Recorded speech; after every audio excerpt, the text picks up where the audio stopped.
When the mind spins with 1,000 plans and worries tighten around your chest, there's an ancient wisdom that whispers, "Soften your grip." For over 2,000 years, Buddhist practitioners across mountains and valleys have discovered something unexpected, that the deepest peace comes not from controlling everything, but from learning to trust the unfolding itself. Tonight, these contemplative stories, inspired by Buddhist wisdom, offer gentle companionship for rest and reflection, not medical or therapeutic advice. We'll journey through 8 profound tales from Japanese temples, Korean mountain monasteries, Chinese rivers, Vietnamese gardens, and Theravada forests, stories of farmers who stopped forcing, monks who surrendered their plans, masters who found freedom in letting go. Each story reveals how life itself can be trusted when we stop exhausting ourselves trying to orchestrate every outcome. As you settle into comfort now, feel your shoulders drop away from your ears. Notice the weight of your blankets, the softness beneath you. Take a slow breath in, and as you release it, allow your body to become heavier. You're not alone in the dark tonight. Countless others through centuries have lain awake, wondering if they should keep pushing or finally allow themselves to rest into something larger. These stories are their gift to you. If sleep finds you before the final words, that's exactly as it should be. The wisdom works whether you're awake to hear it or dreaming as it settles in. Let your breath slow. Let your thoughts quiet. And now, we begin. In the mountains of southern Korea, during the late Goryeo period, when Buddhist monasteries dotted the peaks like stars, there lived a farmer named Do-yun. His land sat at the edge of a valley where the Seomjin River curved through granite cliffs, and pine forests climbed toward monastery bells that rang at dawn and dusk. The region was known for its red clay soil, rich but stubborn. Farmers worked it hard, their backs bent from spring planting to autumn harvest. The rhythm of the seasons ruled everything: when to plant, when to water, when to harvest, when to rest. But Do-hyun had never learned to rest. His small farm consisted of 3 terraced rice paddies and a vegetable garden that clung to the hillside. Each morning, before the monastery bells rang, he was already in his fields, and each night he returned long after the moon rose, his hands cracked and bleeding, his body aching. His wife would prepare warm water for his feet and say nothing. Because what was there to say? This was the life they knew. The village elders spoke of him with a mixture of respect and concern. "That Do-hyun," they'd say, shaking their heads. "He treats his fields like enemies to be conquered." And it was true. When the rains came late, he would carry water bucket by bucket from the river, 40 trips a day. When insects appeared, he would stay awake through the night, picking them off by lantern light. When weeds grew, he pulled them before they'd even fully emerged from the soil. Do-hyun had not always been this way. As a young man, he'd been known for his laughter and his songs while working. But then came the year of drought, followed by the year of floods, followed by the year his father died, leaving debts that seemed impossible to repay. 3 harvests lost. 3 years of shame as he watched his mother go without rice, as he sold the family's small brass bowls one by one. He had made himself a promise then: never again. Never again would he be at the mercy of weather, of luck, of circumstance. He would control everything. He would work harder than anyone had ever worked. He would force the earth to yield. And for a while, it seemed to work. His paddies produced rice even in difficult years. His vegetables grew when neighbors' gardens withered. People began to ask his advice, which he gave freely but impatiently, as if their failures came from not trying hard enough. from not caring enough to stay awake through the night, pulling weeds by moonlight. But something was shifting inside him. His shoulders had begun to curve permanently downward. His jaw ached from clenching it while he worked. At 32 years old, he moved like a man of 60. And more troubling still, for the first time in 5 years, his crops were struggling. The rice stalks in his paddies were growing. Yes, but they seemed stressed, their leaves yellowing at the tips. The vegetables, despite his constant attention, were smaller this year. He had done everything right, more than right, and yet something was wrong. His wife, Ji-eun, had suggested gently that perhaps he was overworking the soil, that perhaps it needed rest. But Do-hyun had dismissed this. Rest was for the lazy. Rest was what had led to those 3 terrible years. Rest was surrender, and he would never surrender again. The turning point came on an ordinary morning in late summer. Do-hyun had risen before dawn, as always, and made his way to the upper paddy to check on his rice. The stalks should have been golden by now, heavy with grain, bowing toward the earth. Instead, they stood stiff and pale, and when he knelt to examine them closely, he found that many of the grains were hollow. A hollow grain meant no harvest. It meant failure. His hands began to shake as he moved from stalk to stalk, finding the same thing. Not all were hollow, perhaps half would still produce, but half a harvest meant half the income they needed for winter, for seeds, for the taxes that were always due regardless of how the year had gone. He stood in the middle of his paddy as the sun rose, and for the first time in 10 years, tears came.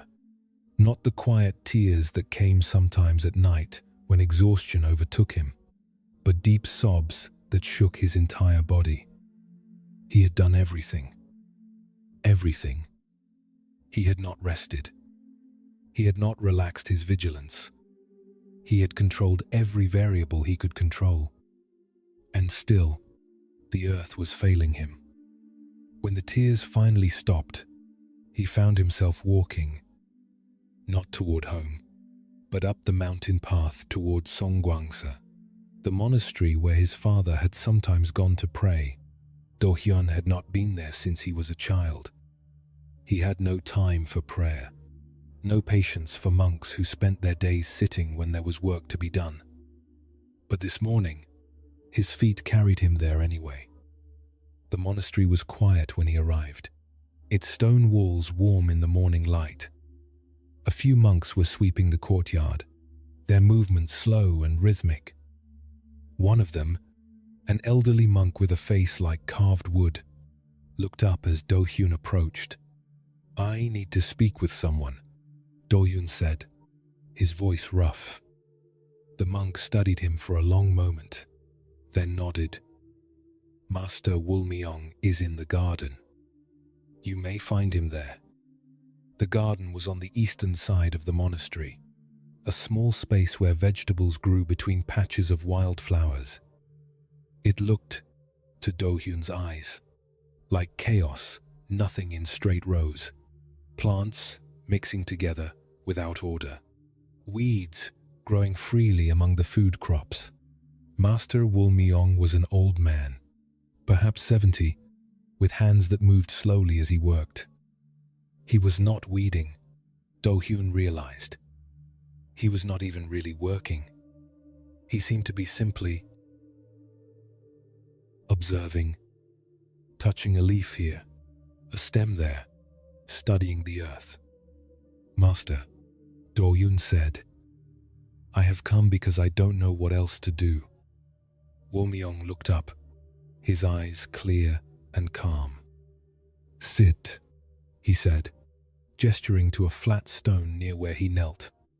Do-hyun sat and began to pour out his story, the years of struggle, the promise he'd made, the endless work, and now this failure, despite everything he'd done. "I have controlled everything I could control," he finished, And still, it's not enough. Woolmyong was quiet for a long time.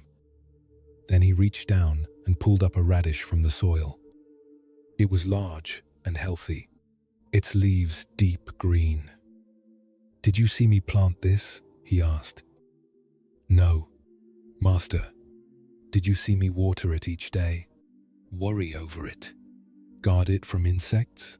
No, Master." "And yet it grew." Woolmyong brushed the dirt from the radish gently. "I planted many seeds in this garden in spring. Some I have tended carefully. Others I simply put in the ground and watched. And you know what I have found? Year after year, the ones I worry over most often struggle. The ones I trust to grow truly trust. Releasing them to the earth and sun and rain, those are often the strongest." He paused, looking at Do-hyun directly. "You have been trying to force life to obey you. But life is not a servant to be commanded. It is a river to be joined." "How?" Do-hyun asked, and the word came out like a whisper. "How do I stop trying to control everything when I know what happens if I don't?" Woolmyong smiled. "Come," he said. "Work with me here for a few days. Not your way, my way." And so Do-hyun stayed. He sent word to his wife that he would return soon, and for 3 days he remained at Songgwangsa, working in the monastery garden beside the old monk. The first lesson was the hardest. "Today," Woolmyong said, "you will water the vegetables, but only what they need. Feel the soil first. If it is moist below the surface, move on. Trust that yesterday's rain is still there." Do-hyun's hands trembled as he felt the soil. It was slightly damp an inch down. But surely it needed more. Surely another cupful wouldn't hurt. The monk watched him struggle, saw his hand reach for the water ladle, saw him pause. "Feel the fear," Woolmyong said quietly. "Feel it, but don't obey it." Do-hyun put the ladle down, moved to the next plant. His chest felt tight, as if he'd done something wrong. But Woolmyong nodded approvingly. They worked like this for hours, Do-hyun learning to pause, to check, to trust what he found, rather than override it with his anxiety. When they came to a patch where weeds grew among the beans, Do-hyun automatically reached to pull them all. "Wait," the monk said. "Look closer. Are they taking more than they give?" Do-hyun looked. The weeds were small, their roots shallow. The beans were thriving despite them. Or perhaps he noticed something he'd never seen before. The bean plants in this patch seemed to have deeper green leaves than those in the weedless section. Could the weeds somehow be helping, providing shade? Perhaps. Or keeping the soil from drying out too quickly? "Not everything that looks wrong is wrong," Woolmyong said. "Sometimes what appears to be disorder is actually balance." On the second day, they simply sat. Do-hyun found this almost unbearable. "Shouldn't we be working?" he kept asking. "We are working," the monk replied. "We are learning to see." They sat at the edge of the garden and watched. After an hour, Do-hyun's agitation began to settle. After 2 hours, he noticed things he'd never noticed before, the way certain plants seemed to lean toward each other, the way water pooled naturally in certain spots and not others, the way some areas of the garden received sun all day while others were shaded by afternoon. "Your paddies," Woolmyong said suddenly. "The upper one gets more sun?" "Yes," Do-hyun said. "And that's the one with the hollow grain?" Do-hyun sat up straighter. "Yes." "How did you know?" "Too much sun without enough water creates stress. Too much force without balance creates brittleness. You have been pushing that field so hard, feeding it so much, trying to make it produce more than its nature allows. And like a person who is pushed beyond their limits, it has begun to break down. The words landed in Do-Yoon's chest like stones in still water, ripples spreading outward. He saw suddenly not just his upper paddy but his entire life, the pushing, the forcing, the belief that if he just tried hard enough, controlled enough, he could prevent all suffering. But the hollow grains told a different truth. His control was creating the very failure he feared. On the third day, Wo-myung took him on a walk through the forest. They climbed higher up the mountain, where old pines grew among boulders and streams cut paths through moss. Everything here grew without human help. Trees that were centuries old, ferns that carpeted the ground, mushrooms sprouting from fallen logs. "Who waters these trees?" the monk asked. "The rain," Do-Yoon said. "Who pulls the weeds? No one. Who worries over them at night?" Do-Hyun was quiet. They walked on, the sound of their footsteps soft on the forest floor. A bird called from somewhere above. Water trickled over stones. Everything here was happening without anyone controlling it, and everything was thriving. "This," Wo-myung said, gesturing to the forest around them, "is Wuvai." It means non-forcing in Chinese. Not doing nothing, the trees still grow. The water still flows, but doing without force. Allowing the natural way of things to unfold. Trusting the intelligence that runs through all living things. He turned to Do-Hyun. "You have forgotten that you are part of this forest. Your paddies are part of this forest. You cannot stand outside and force them to obey. You must work with them. Feel what they need. Trust the intelligence in the rice itself to grow toward the sun." Something in Do-Hyun's chest began to soften. It felt like ice melting, like a fist unclenching. "But what about the drought years?" he asked. "What about when everything goes wrong?" "Things will go wrong," the monk said simply. "Some years will be harder than others. This is the nature of life. But you will not prevent hard years by exhausting yourself and your fields. You will only make yourself brittle, like those rice stalks with hollow grain. What you need is not more control. What you need is flexibility. Strength that comes from bending, not from being rigid." When Do-Hyun returned to his farm, he went straight to the upper paddy. He stood at its edge for a long time, just looking. The rice stalks stood in their rows, stressed and struggling. He could see it now, how he'd pushed them, how he'd overfed them trying to force more growth, how his anxiety had transmitted itself into every action he took in this field. "I'm sorry," he whispered to the rice, and he meant it. The next morning, he did something he'd never done before.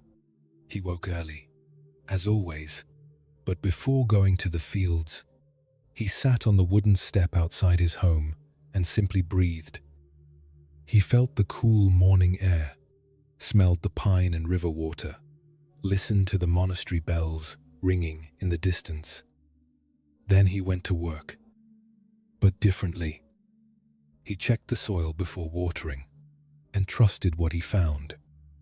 He left some weeds that weren't competing with his crops.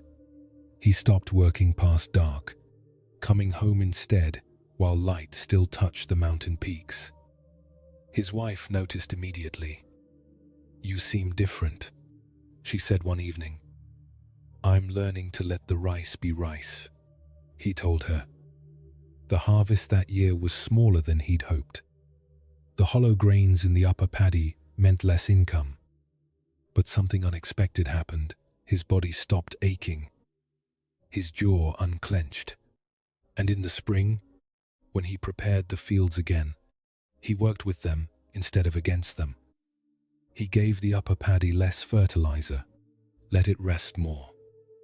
He paid attention to what the land was telling him rather than imposing his will. And the rice that grew in the years that followed was not perfect.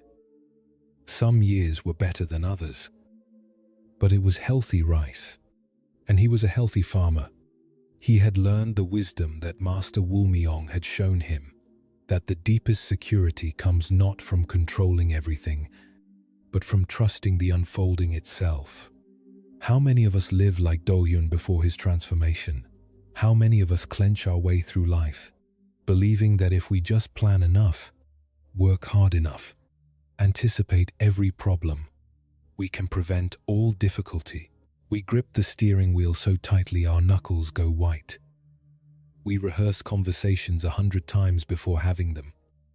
We make backup plans for our backup plans. We lie awake running through tomorrow's schedule, next week's challenges, next year's possibilities. And underneath all that effort is a belief, if I control everything, I will be safe. But control is an illusion. A beautiful, seductive illusion, but an illusion nonetheless. The Buddhist teaching of Wu Wei, this practice of non-forcing, of working with life rather than against it, shows us a different path. It doesn't mean passivity. Master Wulmyong still planted seeds, still watered the garden, still pulled some weeds, but he did so with attention and trust rather than anxiety and force. He felt what was needed rather than imposing what he thought should be needed. Think about your own life. Where are you forcing? Where are you pushing so hard that you've created brittleness? Like those rice stalks with hollow grain? Maybe it's at work, where you've convinced yourself that if you just control every detail of the project, anticipate every possible problem, work longer hours than anyone else, then nothing will go wrong. But your body is tired. Your shoulders are permanently tight. And despite all your effort, things still go wrong sometimes, don't they? Or maybe it's in your relationships. You try to anticipate what others need, fix their problems before they know they have them, orchestrate conversations to get specific outcomes. You believe you're helping, you're caring, but underneath, you're exhausting yourself trying to control something that cannot be controlled. Another person's journey, another person's choices, another person's growth. Or maybe it's about your own life path. You made a plan years ago about who you should be, what you should achieve, how things should unfold. And now you're gripping that plan so tightly that you can't see the opportunities right in front of you, the ones that don't fit your script but might be exactly what your life is calling for. The wisdom of trust says, soften your grip. Soften your grip. Soften your grip. Not because you stop caring, not because you stop showing up, but because white-knuckled control creates brittleness. It prevents you from responding flexibly to what's actually happening. It cuts you off from the intelligence that flows through all of life, the same intelligence that grows the trees in the forest, that heals a cut on your skin, that knows when you're truly tired and need rest. When you try to force a door that's locked, you hurt your shoulder. When you try to force sleep, you stay awake. When you try to force plants to grow faster than their nature allows, you get hollow grain. Force creates resistance. Trust creates flow. But here's the fear, isn't it? If I stop controlling, won't everything fall apart? This is what Do-hyun feared. And what he discovered was that his controlling was creating the very breakdown he was trying to prevent. When he relaxed, when he paid attention, when he worked with his fields instead of against them, yes, some years were still difficult, but he was no longer shattering himself in the process. Trust doesn't mean everything will always go well. It means you'll have the flexibility to bend when winds come, rather than breaking. It means you'll be able to see clearly what's actually needed, rather than operating from a script written by your anxiety. Feel your shoulders right now. Are they up near your ears? Let them drop. Feel your jaw. Is it clenched? Let it soften. Feel your breath. Is it shallow and high in your chest? Let it deepen into your belly. This relaxing, this softening, this is the practice. Not once, but again and again. Not perfectly, but with patience. Each time you notice you're forcing, gripping, pushing, you can pause. You can feel the soil before watering. You can trust what you find. Life is not a problem to be solved through enough control. Life is a river to be joined. And the joining begins with this: a single breath, released. A single moment of noticing how tightly you're holding and choosing just for now to soften your grip. Just this. Trust this moment, just as it is. Trust your breath. Trust the intelligence in your own body that knows how to rest. Trust it. Let your breath carry you deeper now, like a leaf settling onto still water. Feel the weight of your body against the mattress, the pillow cradling your head. Notice any remaining tension in your hands, your feet, your face, and as you breathe out, let it go. You don't need to solve anything right now. You don't need to plan or prepare or protect.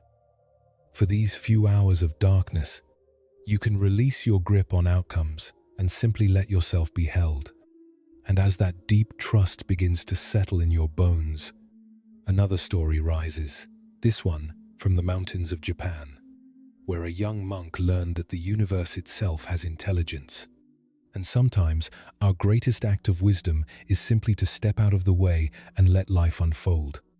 In the mountains of central Japan, during the Kamakura period, when Zen Buddhism was taking root in Japanese soil, there stood a small temple called Ryoanji. It wasn't famous then, that would come centuries later, but it was a place where serious practitioners came to sit, to question, to seek the truth that lay beneath the surface of ordinary life. The temple sat among cryptomeria trees, their straight trunks rising like pillars toward the sky. In autumn, the mountains around the temple turned gold and crimson, and leaves would drift down onto the stone paths, collecting in corners and along the edges of the meditation hall.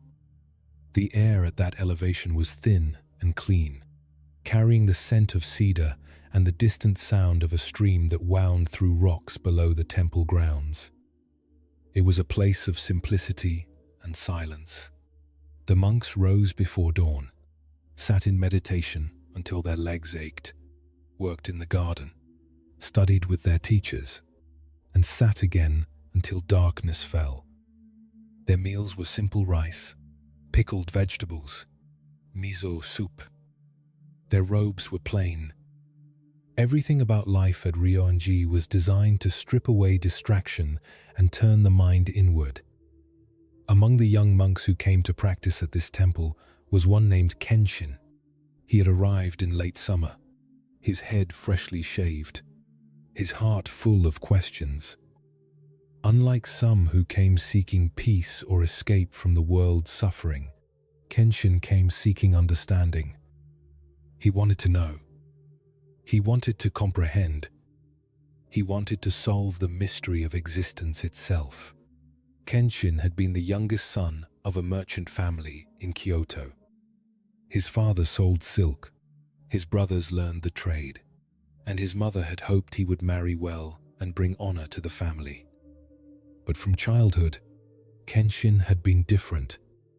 While his brothers counted coins and negotiated prices, Kenshin sat by the river, asking questions no one could answer.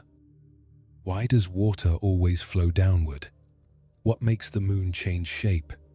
Where do thoughts come from? His family found him exhausting.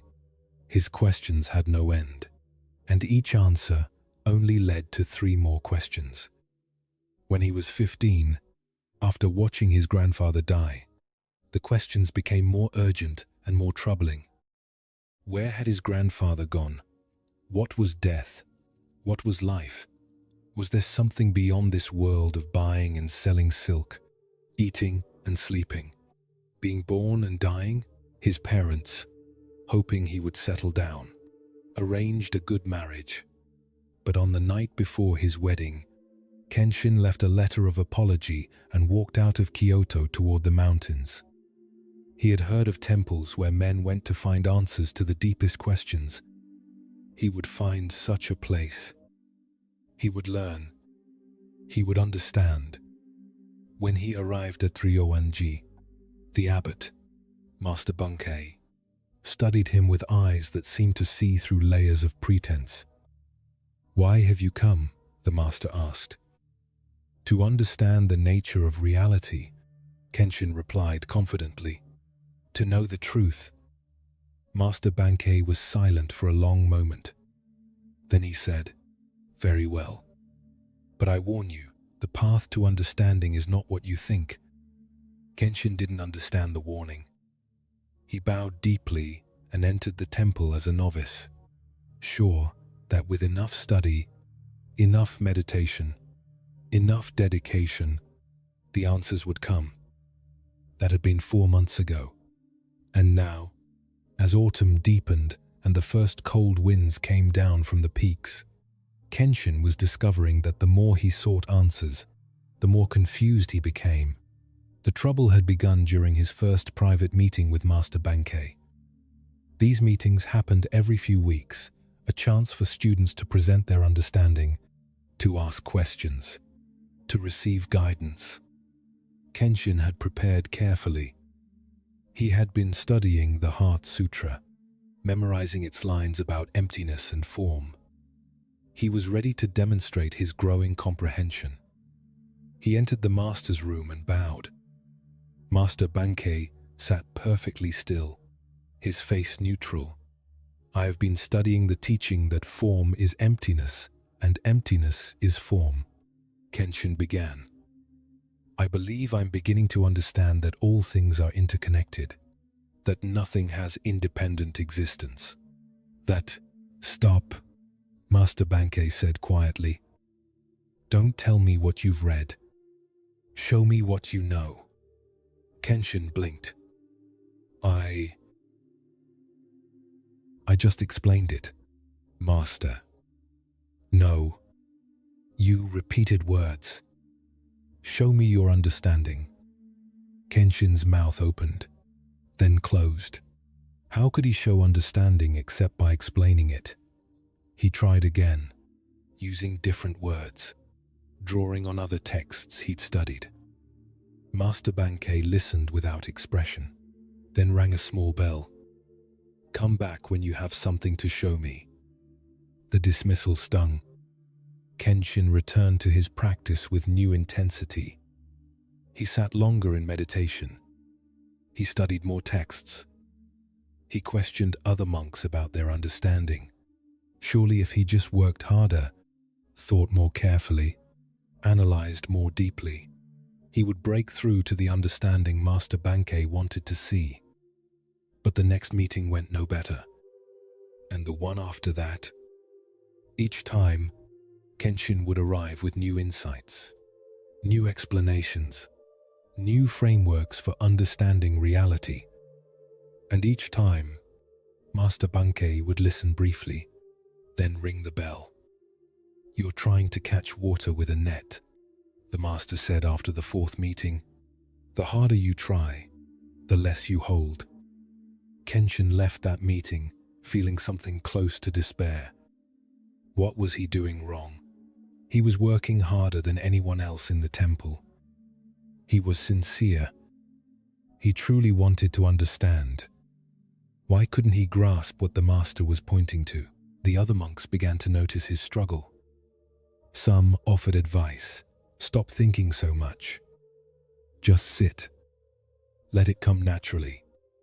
But these suggestions only frustrated Kenshin more. How could he stop thinking? Thinking was how you understood things. How could something as important as enlightenment come naturally without effort? He became obsessed. During work periods in the garden, when he should have been raking leaves or pulling weeds, his mind churned through philosophical questions. During meals, he barely tasted the food, too busy analyzing concepts of emptiness and form. Even during meditation, when he should have been settling into stillness, his mind raced. Is this it? Am I getting closer? What am I missing? One evening, after another unsuccessful meeting with Master Bankei, Kenshin found himself walking in the temple garden. It was late autumn now, and most of the leaves had fallen. The garden looked bare, almost severe in its simplicity. He felt a kinship with it, stripped down, empty of the beauty it once held. An older monk named Dorgan was also in the garden, sweeping leaves. He was an odd one. Dorgan, he'd been at the temple for 20 years and still performed the most basic tasks with what seemed like genuine enjoyment. He never spoke of enlightenment or understanding. He just swept, or cooked, or sat. And yet there was something about his presence that suggested deep peace. "Brother Kenshin," Dorgan called out. "Come, help an old monk with these leaves." Kenshin wanted to refuse. He had more important things to do. More studying, more thinking, but Dorgan's invitation wasn't really a request. He found himself taking the second rake and beginning to pull leaves into a pile. They worked in silence for a while. The rake made a soft scratching sound against the stone. Leaves whispered as they gathered. The evening air was cold and smelled of wood smoke from the kitchen. "You know," Dorgan said casually, "these leaves don't ask permission to fall. They don't study treatises on falling. They don't wonder if they're falling correctly. They just let go." He paused in his sweeping and looked at Kenshin. "The tree trusts that the leaf will fall when it's ready. The leaf trusts that the ground will catch it. Maybe understanding is more like that than you think." The words settled into Kenshin like seeds into soil. That night, he couldn't sleep. He lay in the dark dormitory, listening to the breathing of other monks around him. And Dorgan's simple observation kept returning. They just let go.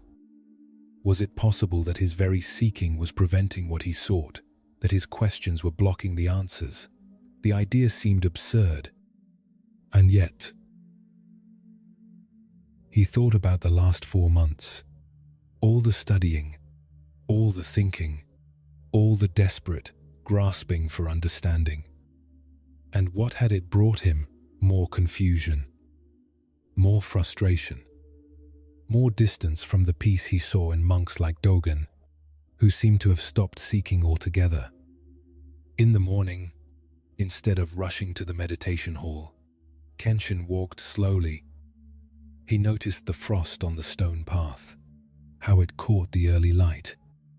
He noticed his breath making small clouds in the cold air. He noticed that noticing, without trying to understand it, felt spacious. During meditation, when his mind began its usual churning, am I sitting correctly? Is my breath right? Am I getting closer to understanding? He remembered the falling leaves. What if he just let those questions fall away, not by fighting them, but by not holding on to them?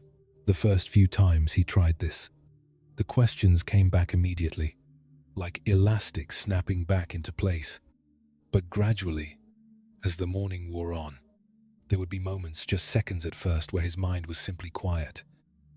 No questions, no seeking, just the sound of breathing in the hall, the cold air, the morning light slowly filling the space. It felt like putting down a heavy backpack he'd been carrying so long he'd forgotten he was carrying it.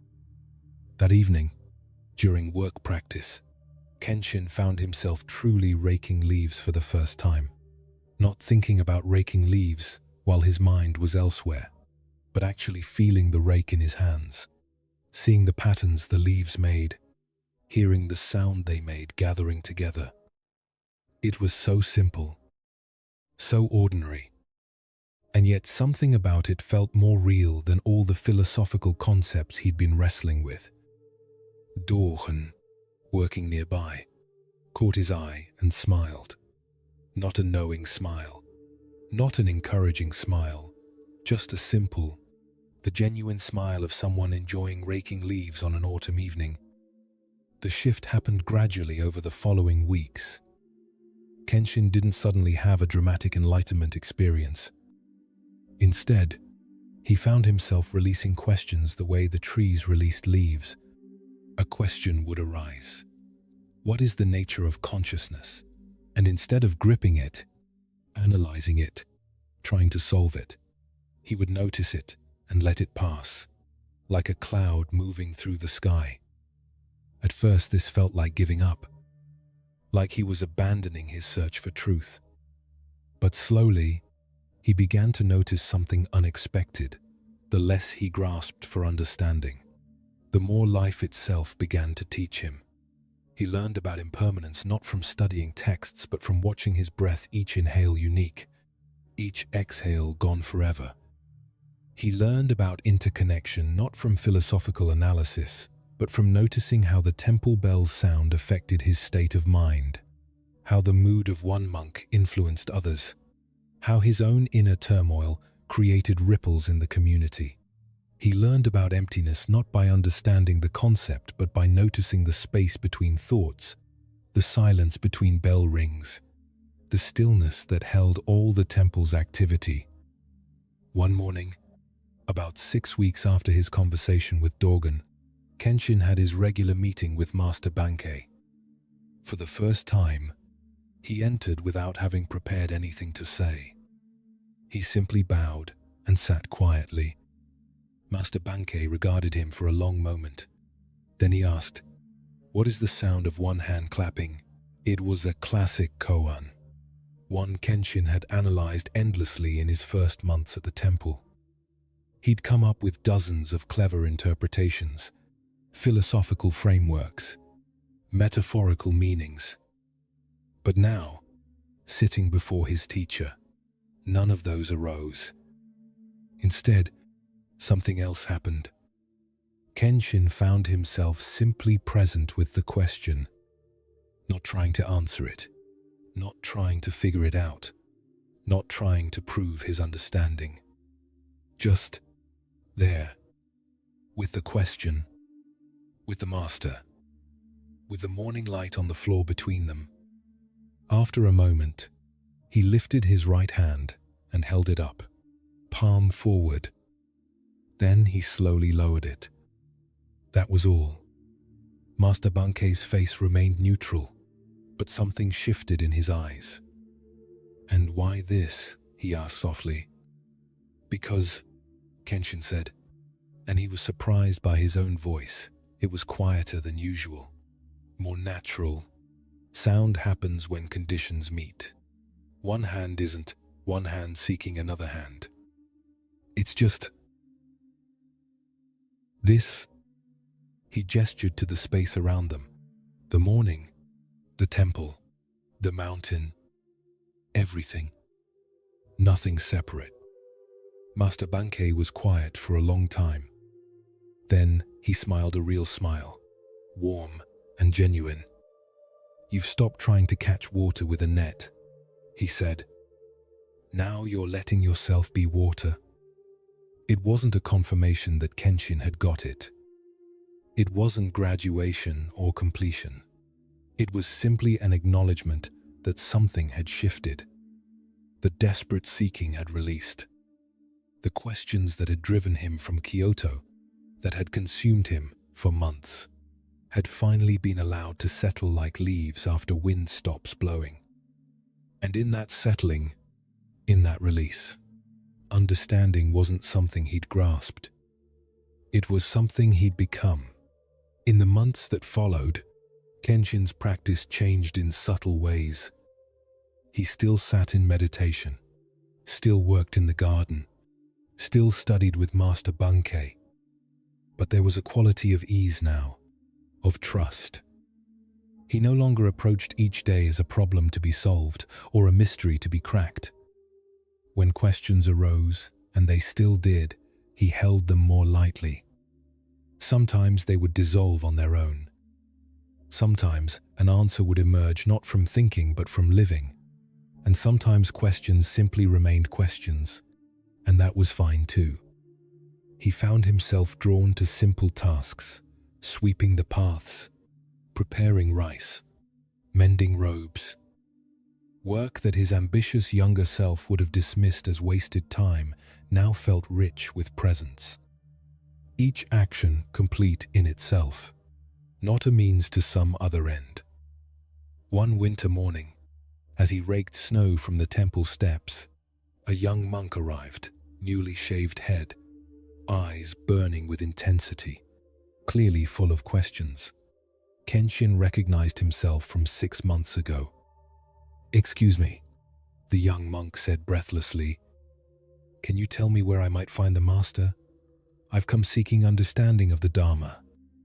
Kenshin paused in his raking, feeling the cold air, the weight of the rake in his hands, the crunch of snow. "Master Bankei is in the main hall," he said. "But you might find what you're seeking here as well." He gestured to the path, the snow, the morning. The young monk looked confused, clearly thinking Kenshin was speaking in riddles. He hurried past toward the main hall. Kenshin smiled and returned to his raking. The young monk would learn, as he had learned. Not through finding answers, but through releasing questions. Not through grasping understanding, but through allowing understanding to emerge in its own time. Like spring following winter, like leaves falling when they're ready. The universe had its own intelligence, its own timing, and the deepest wisdom was learning to trust that.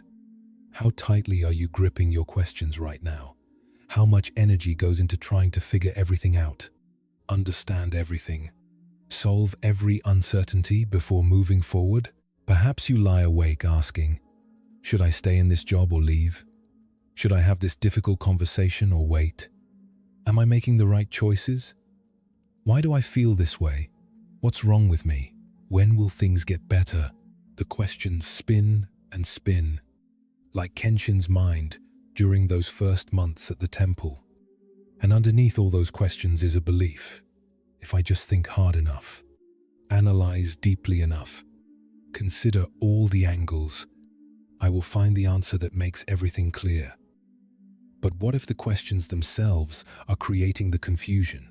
What if, like Kenshin trying to catch water with a net, your very grasping is preventing the clarity you seek? This doesn't mean questions are bad. Questions are natural, human, often useful. The Buddha himself encouraged questioning, investigation, testing truth against experience. But there's a difference between holding a question lightly, allowing it to be present, allowing insights to emerge, and gripping a question desperately, demanding it yield answers on your timeline. When you grip questions with anxiety, when you churn them over and over in the middle of the night, you're not truly open to answers. You're creating mental noise that drowns out the quieter voice of wisdom that might otherwise arise. Think about times in your life when clarity came. Did it come from more thinking, or did it come in a moment of release in the shower, on a walk, when you'd finally stopped forcing and let your mind rest? The insight that had eluded hours of analysis suddenly appeared when you stopped grasping for it. This is what the Zen tradition teaches through koans like, what is the sound of one hand clapping? These aren't riddles to be solved through logic. They're invitations to release logic, to stop the desperate seeking, and to become present with what is. When Kenshin finally stopped trying to understand the koan and simply was present. Something shifted, not because he found the right answer, but because he stopped treating life as a problem requiring answers. Your own life is like this. So many of the questions you carry: am I enough? Will I be okay? What's the right path? These aren't actually solvable through more analysis. They dissolve when you release the seeking itself, when you stop demanding that the universe prove it's trustworthy and instead allow yourself to notice all the ways you've already been carried, how breath happens without your control, how your heart beats without your management, how morning keeps arriving even when night feels endless. You begin to sense the intelligence that runs through all of life. This intelligence is older and wiser than your anxious questions. It's what makes your body heal cuts without you understanding cellular biology. It's what makes flowers bloom without reading instruction manuals. It's what brought you from infancy to adulthood through a million tiny transformations you didn't consciously orchestrate. And it's running through your life right now, whether you trust it or not, whether you understand it or not, whether you try to control it or not. The practice is simple, though not always easy. Notice when you're gripping a question with anxiety. Feel the tension that creates in your body, the tight chest, the clenched jaw, the shallow breath. Then, just for a moment, imagine setting that question down, like Kenshin setting down his rake. Not forever. Not abandoning your genuine need to make decisions or solve real problems, but just for this moment, letting the question rest. And in that space of release, you might notice something, a small sense of ease, a breath that goes deeper, a tiny opening where insight might enter. Trust doesn't mean you'll always know what to do. Trust means you stop exhausting yourself trying to know everything all at once. It means you hold your questions more lightly, allowing life to unfold and teach you what you need to know, when you need to know it. The leaves don't ask permission to fall.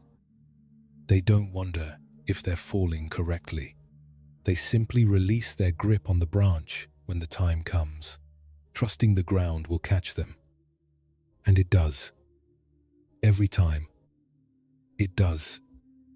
Let your questions settle now, like snow falling on a quiet mountain. Let them rest. Let your mind rest. You don't need all the answers tonight. You don't need to figure everything out before you sleep. The universe has intelligence. Your life has direction. And sometimes, the wisest thing you can do is stop asking how and when and simply whisper, okay, to this moment. Okay to not knowing.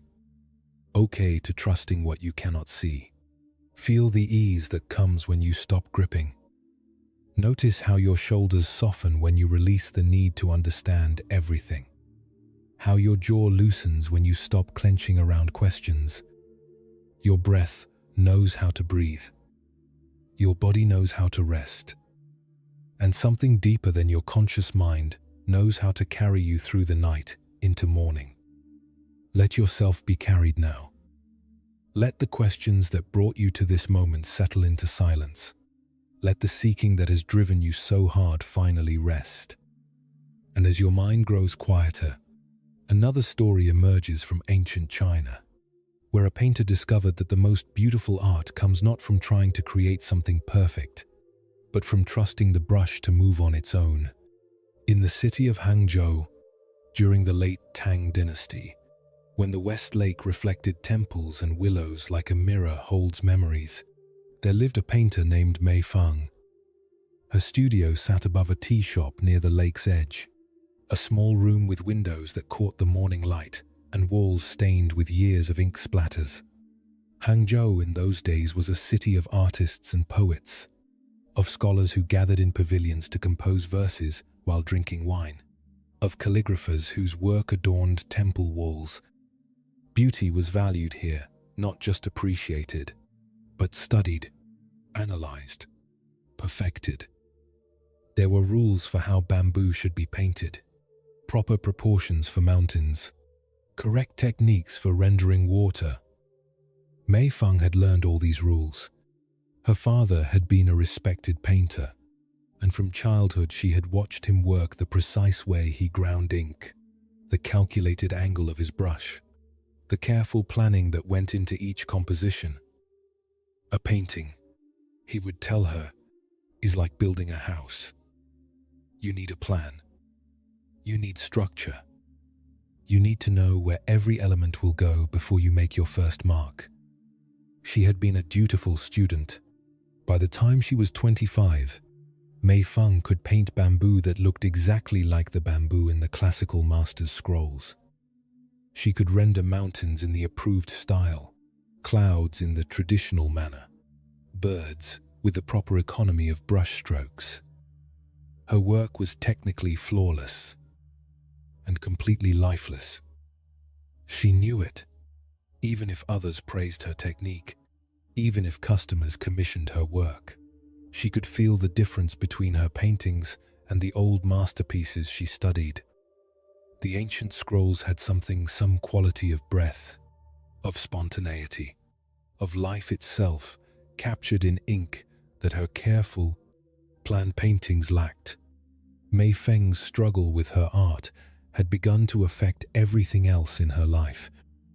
She would spend hours planning a single painting, sketching compositions, calculating proportions, grinding the perfect shade of ink. Then, when she finally set brush to silk, her hand would move stiffly, following the plan but lacking freedom. The paintings that resulted were correct but cold, like beautiful corpses. Her father, before his death 2 years ago, had told her she simply needed more practice. Perfect your technique, he'd said. Master the fundamentals. The spirit will come. But Mei Feng had been practicing for 20 years. If spirit didn't come from practice alone, where did it come from? She began to dread painting. Each blank silk scroll felt like an accusation, another surface she would fill with technically competent but spiritually dead imagery. She started declining commissions, claiming illness or too much work. The truth was, she couldn't bear to create another lifeless painting. Her friend Yulan, who sold tea in the shop below, had noticed the change. "You haven't painted in 3 weeks," she observed one afternoon, bringing up a cup of jasmine tea. "Is something wrong?"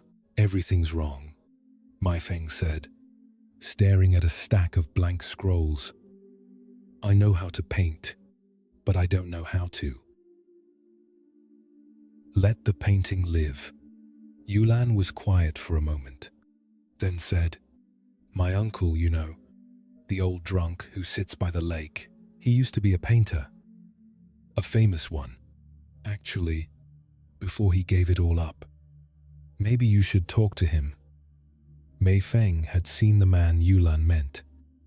He sat by the lake most days, often with a wine jar, watching the water and occasionally making marks on scraps of paper with a worn brush he kept in his tattered robe. She'd assumed he was just another fallen scholar, one of many who'd lost their way through drink or disappointment. "He was famous?" she asked, surprised. "They called him Mad Lao because of how he painted. My aunt said people would pay fortunes for his work, but he refused most commissions. Said they made him paint like a clerk instead of an artist. Eventually, he stopped selling paintings altogether." The next morning, Mei Feng walked down to the lake shore. It was early autumn, the air still warm but carrying hints of the coolness to come.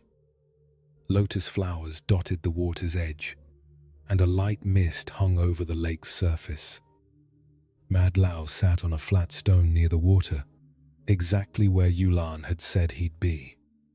He was older than Mei Feng had realized, perhaps 70, with a wispy white beard and eyes that seemed both sharp and distant at once.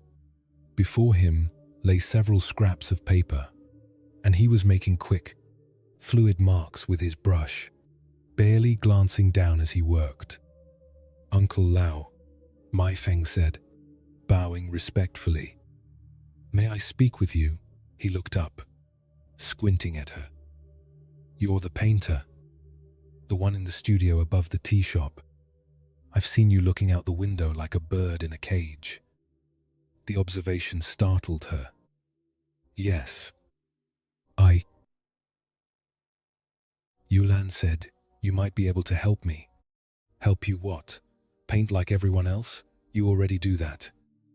He returned to his paper, his brush dancing across it with movements that seemed random, yet somehow created recognizable forms. A willow branch, a ripple of water, a bird taking flight. "No," Mai Feng said. "Help me paint like you do. With life."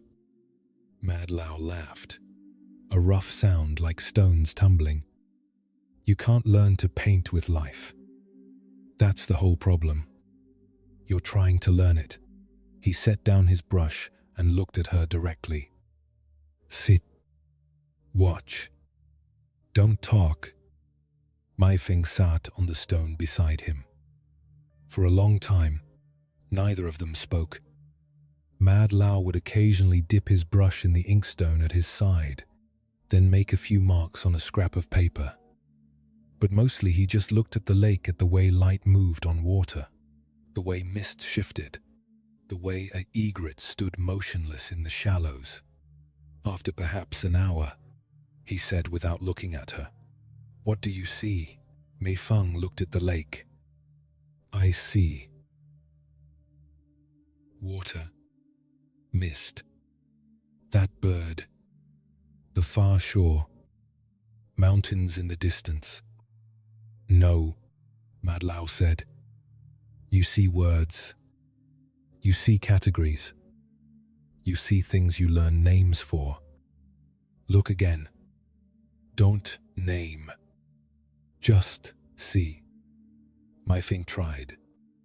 But every time her eyes landed on something, her mind immediately labeled it, categorized it, started planning how she would paint it. The mist would be rendered with diluted ink, applied with a dry brush. The water would need horizontal strokes to suggest stillness. "The bird, you're planning again," Mad Lao said. "I can see it in your face. You've turned the lake into a painting problem before the lake even had a chance to be a lake." It was true. Mei Feng felt frustration rising in her chest. "But how do I stop?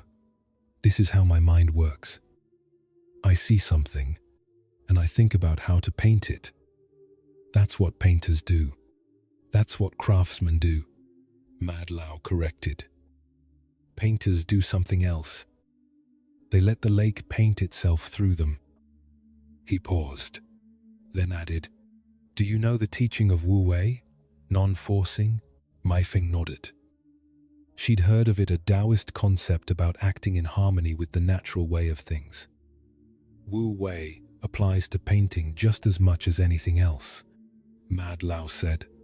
When you plan everything, control everything, force your brush to follow your mind's instructions, you create paintings that look like paintings. Correct but dead. But when you release control, when you let your brush follow the movement of life itself, he gestured to his scraps of paper, something alive can emerge. He picked up one of the papers and showed it to Mei Feng. On it was an impression of a willow branch, rendered with perhaps 6 brushstrokes. It wasn't realistic in any conventional sense. The proportions were odd, the detail minimal, yet it somehow captured the exact essence of willowness. The drooping grace, the way willow branches move in wind. "I didn't plan this," Mad Lao said. "I sat here. I watched willow branches move, and at some point, my hand moved. The willow painted itself.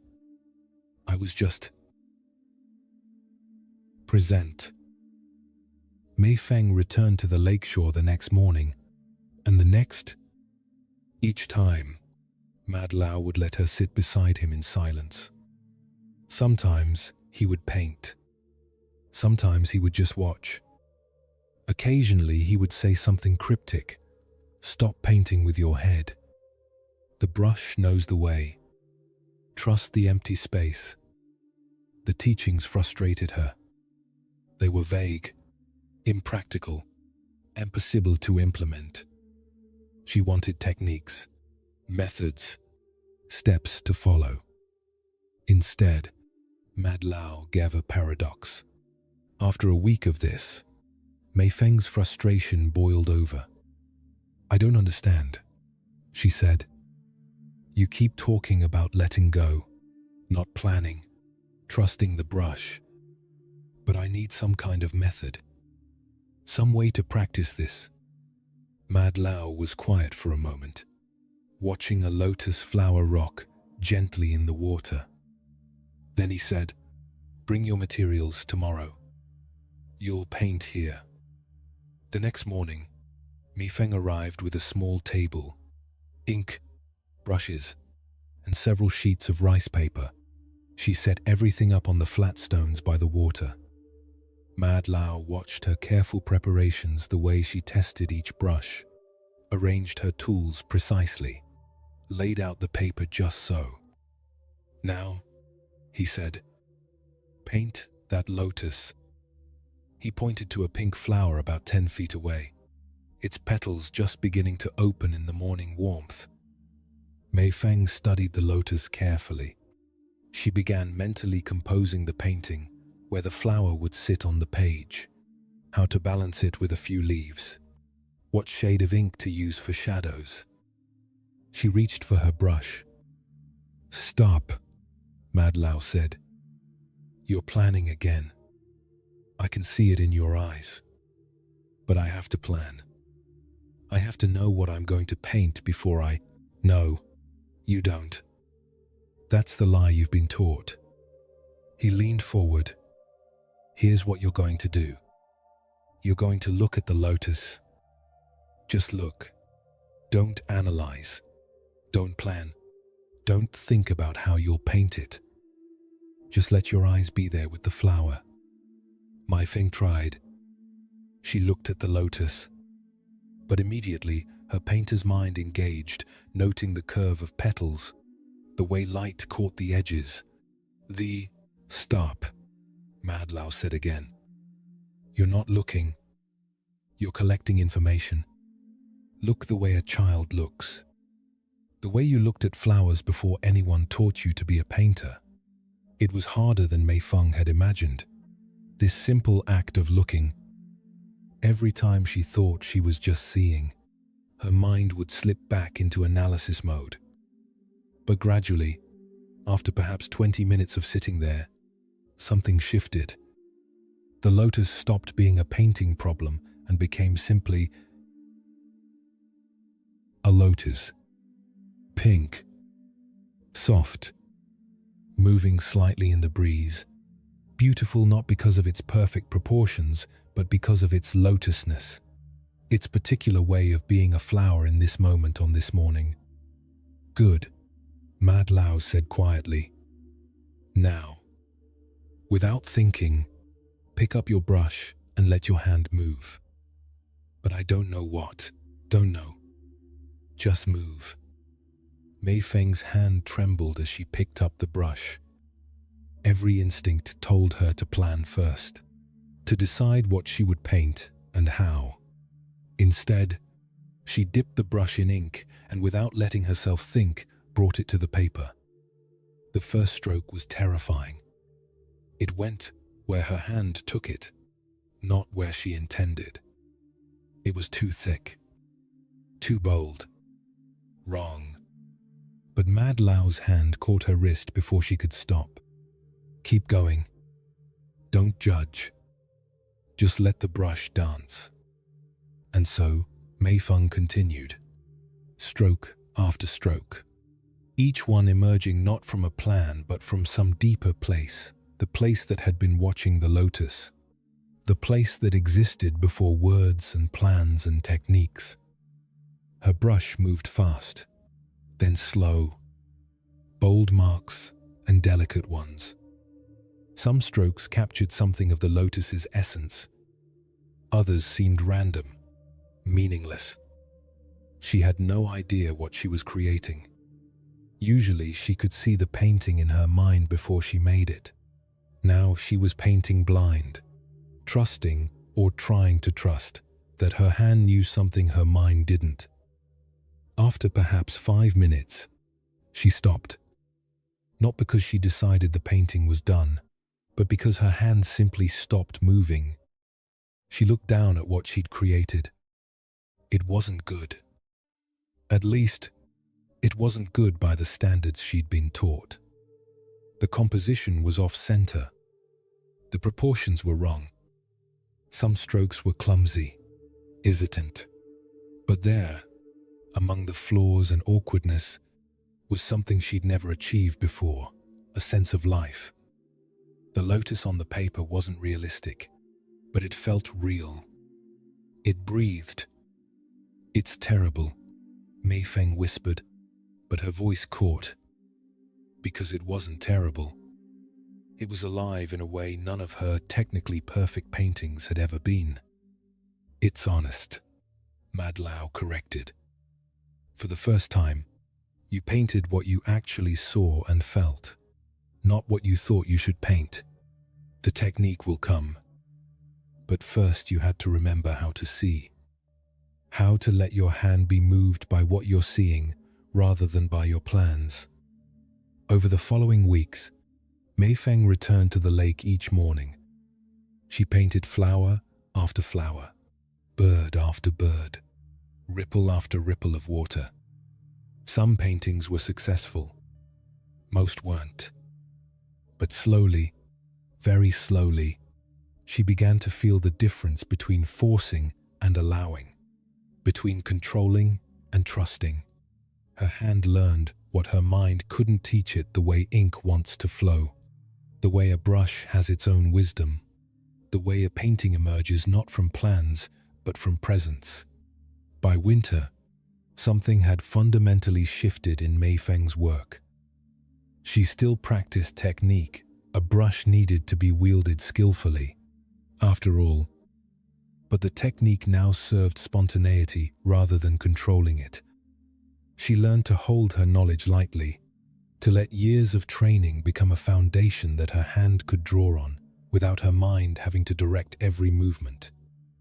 She began painting differently. Instead of planning for hours and then executing carefully, she would sit with her subject, a branch of plum blossoms, a cat sleeping in sunlight, the pattern of ice on a window, until the seeing became so complete that her hand almost moved by itself. The paintings that emerged had what the old master's work had, that quality of breath, of life, of something true captured in ink. Word spread quietly among collectors. "Have you seen Mei Feng's new work? It's different. They struggled to find words. More alive. They'd say, more real." Some of the older, more conservative critics dismissed the change. Her work had lost its proper refinement. They said, to become too wild, too uncontrolled. But others understood. They saw that Mei Feng had stopped trying to paint perfectly and had begun painting honestly. And in that honesty, something of the universe itself came through. One morning in early spring, Mei Feng brought a painting to show Mad Lao. It depicted a single strand of willow, rendered with that same quality she'd first seen in his work: minimal, spontaneous, alive. She was proud of it, eager to show him what she'd learned. He looked at it for a long moment, then smiled. "Good," he said. "Now forget everything I taught you." Mei Feng blinked. "What? You've learned to let go of planning. Now let go of trying to let go. Paint like a bird flies, not thinking about flying. not trying not to think about flying, just flying. And somehow, Mai Feng understood. The practice had served its purpose. Now it was time to simply be a painter, the way a willow is a willow, without effort, without self-consciousness, without the need to prove anything at all. How often do you stand at the edge of something beautiful, a new relationship, a creative project, a life change, and immediately start planning, calculating, trying to control the outcome before you've even begun? You meet someone who interests you, and your mind races. How should I act? What should I say? Where is this going? Should I protect myself? Should I reveal more or less? And in all that planning, you miss the actual moment of connection happening right now. Or you have an impulse to create something right. Paint, cook, build, and before you've even started, your mind has judged it. Will it be good enough? What if I fail? I should probably learn more first. I need a better plan. This is what Mai Feng struggled with, the belief that if she just planned carefully enough, controlled precisely enough, she could force beauty into being. But beauty doesn't come from control. It emerges from trust. The ancient Chinese understanding of Wu Wei, this principle of effortless action, of non-forcing, wasn't about being passive or careless. Mad Lao had decades of skill. Mai Feng had 20 years of training. Wu Wei doesn't mean ignorance or lack of preparation. What it means is this: you practice, you learn, you develop skill, and then you trust that skill enough to let it work through you without your anxious mind controlling every movement. You become like water flowing around rocks, finding the natural path not through calculation, but through sensitivity to what the moment requires. Think about times you've been in flow, cooking a meal without following a recipe, having a conversation that went somewhere unexpected and wonderful, dancing without thinking about the steps. In those moments, you weren't forcing or controlling. You were responding. You were allowing your training and instincts to guide you while you remained present to what was actually happening. This is how life wants to be lived. Not controlled from 5 steps ahead, but met in each moment with presence and trust. When you try to plan everything, when you grip the steering wheel of your life so tightly, your knuckles go white. You're like Mai Feng before she met Mad Lao, technically competent but missing the aliveness. Your life becomes something you're executing rather than something you're experiencing. But what about real planning? What about responsible preparation? This is where the teaching becomes subtle. Wu Wei doesn't mean you don't plan at all. It means you hold your plans lightly. You prepare. Yes, you learn the brushstrokes. You practice the techniques, but then you allow the moment itself to guide how those skills emerge.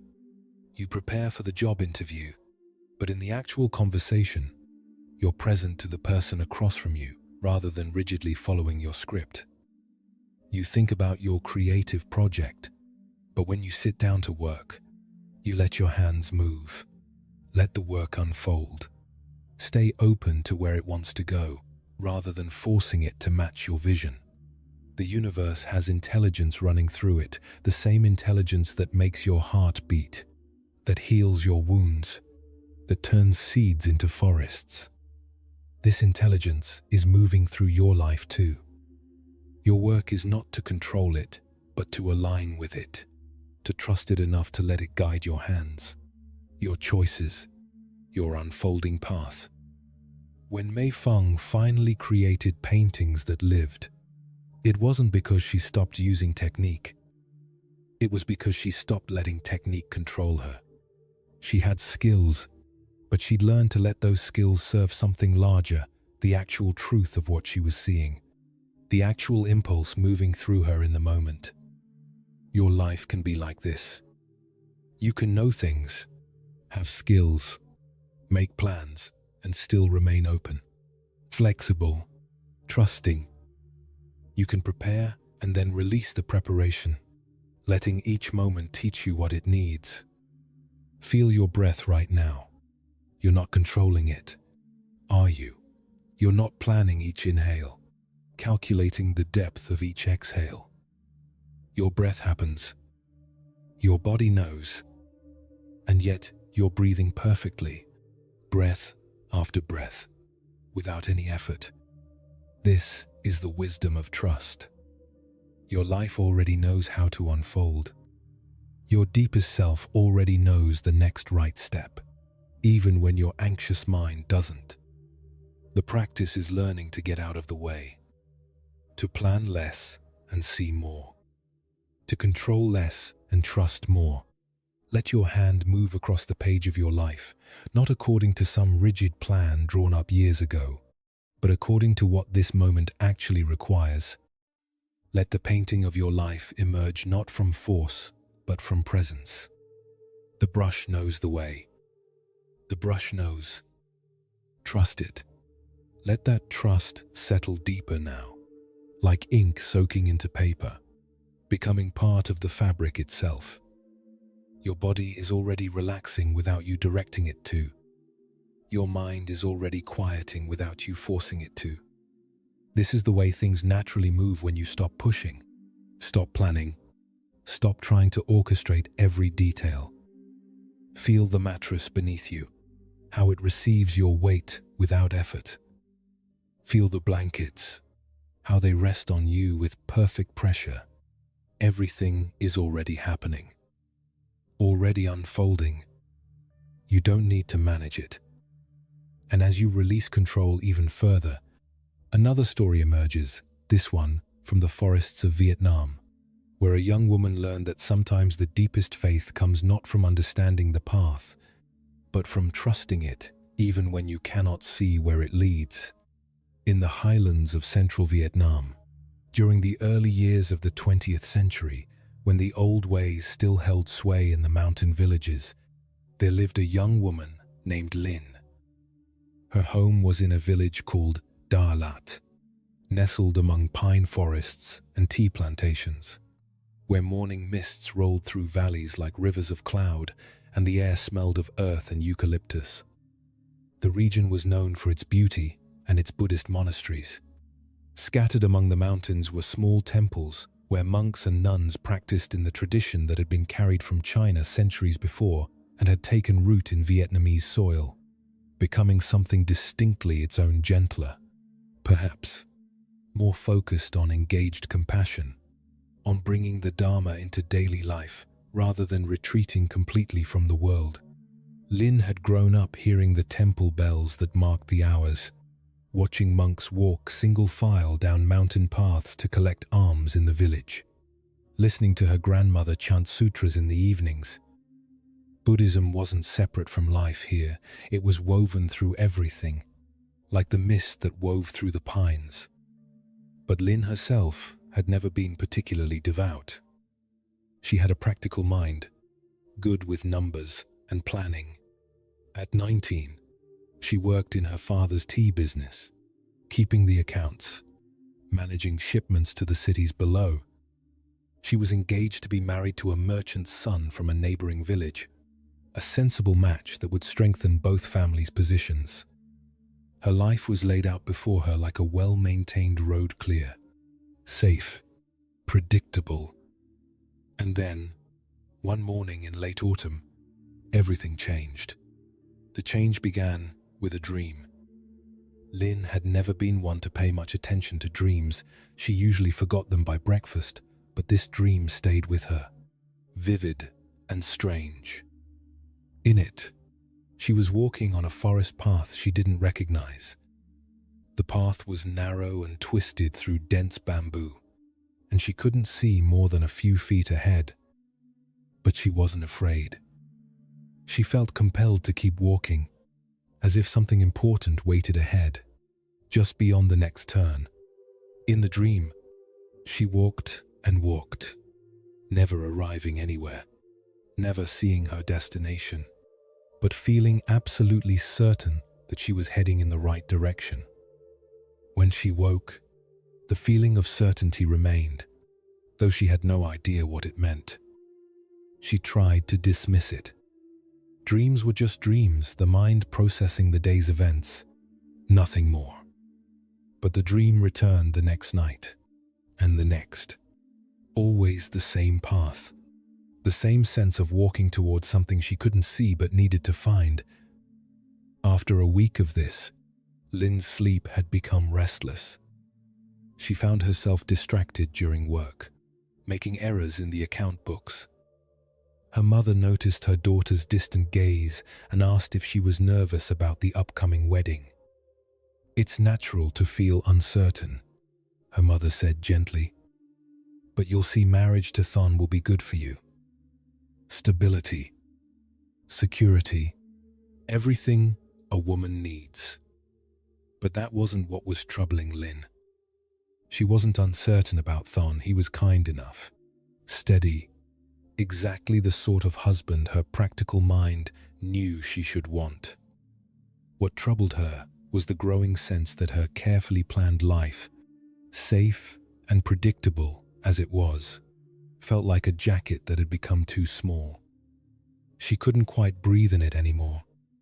She began taking long walks in the forest in the evenings, much to her family's confusion. "What are you doing out there?" her father would ask. "Looking for something," Lynn would reply, though she couldn't have said what.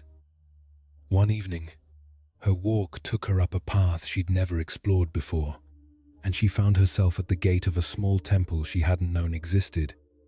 It was a simple place, a few wooden buildings among the pines, a small garden, a meditation hall with its door open to the mountain air. Lynn stood at the gate, not sure why she'd come or what she was looking for. An elderly nun was sweeping the courtyard, her movements slow and rhythmic. When she looked up and saw Lynn, she smiled and gestured for her to enter. "I'm sorry," Lynn said. "I was just walking. I didn't mean to intrude." "No intrusion," the nun said. Her voice was warm, like sunlight on old wood. "We don't get many visitors up here. Would you like some tea?" Lynn found herself saying yes, though she'd planned to return home before dark. The nun led her to a small room where tea was already brewing, as if she'd been expected. They sat on cushions, and the nun poured tea into simple clay cups. "I'm Sister Ming," the nun said. "What brings you to our temple?" Lynn didn't know how to explain. "I've been having dreams," she began. And then, to her surprise, everything poured out: the repetitive dream of walking the forest path, the growing sense of restlessness, the feeling that her planned life no longer fit, the confusion and guilt because she knew she should be grateful for what she had. Sister Min listened without interrupting, her eyes gentle and present. When Lynn finished, the nun was quiet for a long moment, sipping her tea. Then she said, "The path in your dream, you can't see where it leads?" "No. I can only see a few feet ahead." "And yet you keep walking?" "Yes. I feel like I have to. Like something important is ahead." Sister Min smiled. "That's faith. True faith. Not the false certainty that comes from seeing the whole journey ahead and knowing you can control the outcome, but the deeper trust that comes from taking the next step, even when you can't see the destination." The words settled into Lynn like seeds into soil. "But how do you know?" she asked. "How do you know you're on the right path if you can't see where it goes? You feel it." Sister Min said simply, "Your body knows. Your heart knows. It's only the mind that demands to see everything in advance, that refuses to trust what can't be proven ahead of time." She paused, then asked, "This marriage you're planning, does it feel like the path in your dream? Does it feel like walking towards something true, even if you can't see the end?" Ling was quiet. The honest answer was no. The marriage felt safe, sensible, approved by everyone who mattered. But it didn't feel like walking towards something true. It felt like stepping into a box someone else had built. "I think," Lynn said slowly, "I've been trying to build a life I can control. A life where I know what will happen. But the dream keeps showing me something different, a path where I can't see ahead, can't control the outcome. But somehow that feels more right than anything I've planned." Over the following weeks, Lynn returned to the temple again and again. Sometimes she would sit in meditation with the nuns. Sometimes she would work in the garden. Sometimes she would just walk the forest paths around the temple, learning to trust her feet to find the way, even when her mind didn't know where she was going. The nuns taught her about the Vietnamese Buddhist concept of Han, engaged action, living the Dharma not by withdrawing from the world, but by moving through it with awareness and compassion. They taught her about letting go of certainty, about trusting the unfolding of life even when you couldn't control it. And slowly, very slowly, Lynn began to feel something she hadn't felt in years, alive. Not safe, not secure, not certain, but vitally, vividly alive. The decision came to her one morning while she was sweeping the temple courtyard. Not a dramatic bolt of lightning, but a quiet certainty that rose from somewhere deeper than thought. She needed to walk the path in her dream, even though she couldn't see where it led, even though it meant disappointing her family, breaking her engagement, giving up the secure future she'd planned. She needed to trust the path itself. The conversation with her parents was the hardest thing Lynn had ever done. She sat with them one evening after dinner, her heart pounding, and tried to explain. "I can't marry Than," she began. "I'm sorry. I know this will disappoint you. I know you've made arrangements, but I need to follow a different path." Her father's face darkened. "What different path? What are you talking about?" "I don't exactly know," Lynn admitted. "That's the point. I've been trying to live a life where I know everything ahead of time, where everything is safe and planned. But there's something in me that needs to trust something I can't see yet." "This is foolish," her father said, his voice rising. "You have a good match, a secure future, and you want to throw it away for what? A feeling? A dream?" Her mother was quieter, but her disappointment cut deeper. "Lynn, women don't have the luxury of following feelings. We need security. We need plans. What will you do? How will you live?" "I don't know," Lynn said, and the admission terrified her. "But I know I need to find out. The temple has offered to let me stay there for a while, to study, to practice, to see if this path leads somewhere true." The family was not supportive. Her younger brother called her selfish. Her aunts whispered that she'd lost her mind. Than's family was insulted, and her father's business relationships suffered.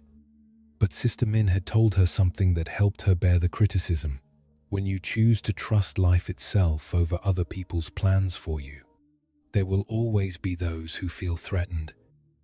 They'll call it irresponsible, selfish, foolish. What they really mean is, your courage to trust what you cannot see reminds them of their own fear of doing the same. Lynn moved to the temple, not as a nun, not yet, maybe never, but as a serious practitioner. She rose before dawn with the community, sat in meditation even when her legs screamed, worked in the garden, studied Buddhist texts with Sister Min, and she practiced walking meditation, a practice that felt like her dream made real. Walking slowly, mindfully, on the forest paths around the temple. Not walking to get anywhere, but walking to be present with each step, trusting each step to carry her, even when she couldn't see more than a few feet ahead on the winding path. The practice was harder than she'd imagined. Every time she took a step without knowing where the path would lead, her mind would panic. Where are you going? What's the plan? What if you're making a mistake? What if you should have stayed on the safe road? Sister Min taught her to notice these thoughts without obeying them. The mind will always choose safety over truth. The nun said, "It will always prefer the prison you know to the freedom you don't. This is natural, but you don't have to let your mind's fear choose your path." Lin learned to feel her body's wisdom, which was different from her mind's calculations. Her body would tense when something was wrong, even if it looked right on paper. Her body would relax and open when something was true, even if it seemed scary or uncertain. Months passed. The seasons changed. Lin didn't become a nun, but she didn't return to her old life either. Instead, she began teaching in the village, helping children with their letters and numbers, running a small school from a room the temple provided. It wasn't a grand plan. It wasn't the life anyone had imagined for her, but it felt right in a way nothing else had. One afternoon, nearly a year after she'd first come to the temple, Lin was walking in the forest when she recognized something: the path beneath her feet, the bamboo on either side, the way the light filtered through leaves. This was the path from her dream. She'd been walking it all along without realizing it. And just as in the dream, she couldn't see where it led. But she wasn't afraid. She felt that same certainty she'd felt in sleep, that she was heading in the right direction, that something important waited ahead, and that not knowing exactly what it was didn't matter. The path itself could be trusted. Sister Min, when Lin told her about this realization, smiled. "The path was always there," she said. "It was always calling you. The question was never whether it would be there when you needed it. The question was whether you would trust it enough to take the first step." "But I still don't know where I'm going," Ling said. "Good," Sister Min replied. "The moment you think you know where you're going, you stop paying attention to where you are. You stop being present with each step. True wisdom isn't knowing the destination. It's trusting the intelligence in each moment to show you the next right step." Years later, when Lin was herself an older woman, people in the village would ask her about her decision to break her engagement, to leave the conventional path, to trust something she couldn't see or explain. "Weren't you afraid?" they would ask. "Of course," she would tell them. "Fear is natural when you step off the known road. But I learned to distinguish between two kinds of fear. There's the fear that says, 'Danger, stop.' And there's the fear that says, 'Growth, continue.' The first kind protects you from real harm.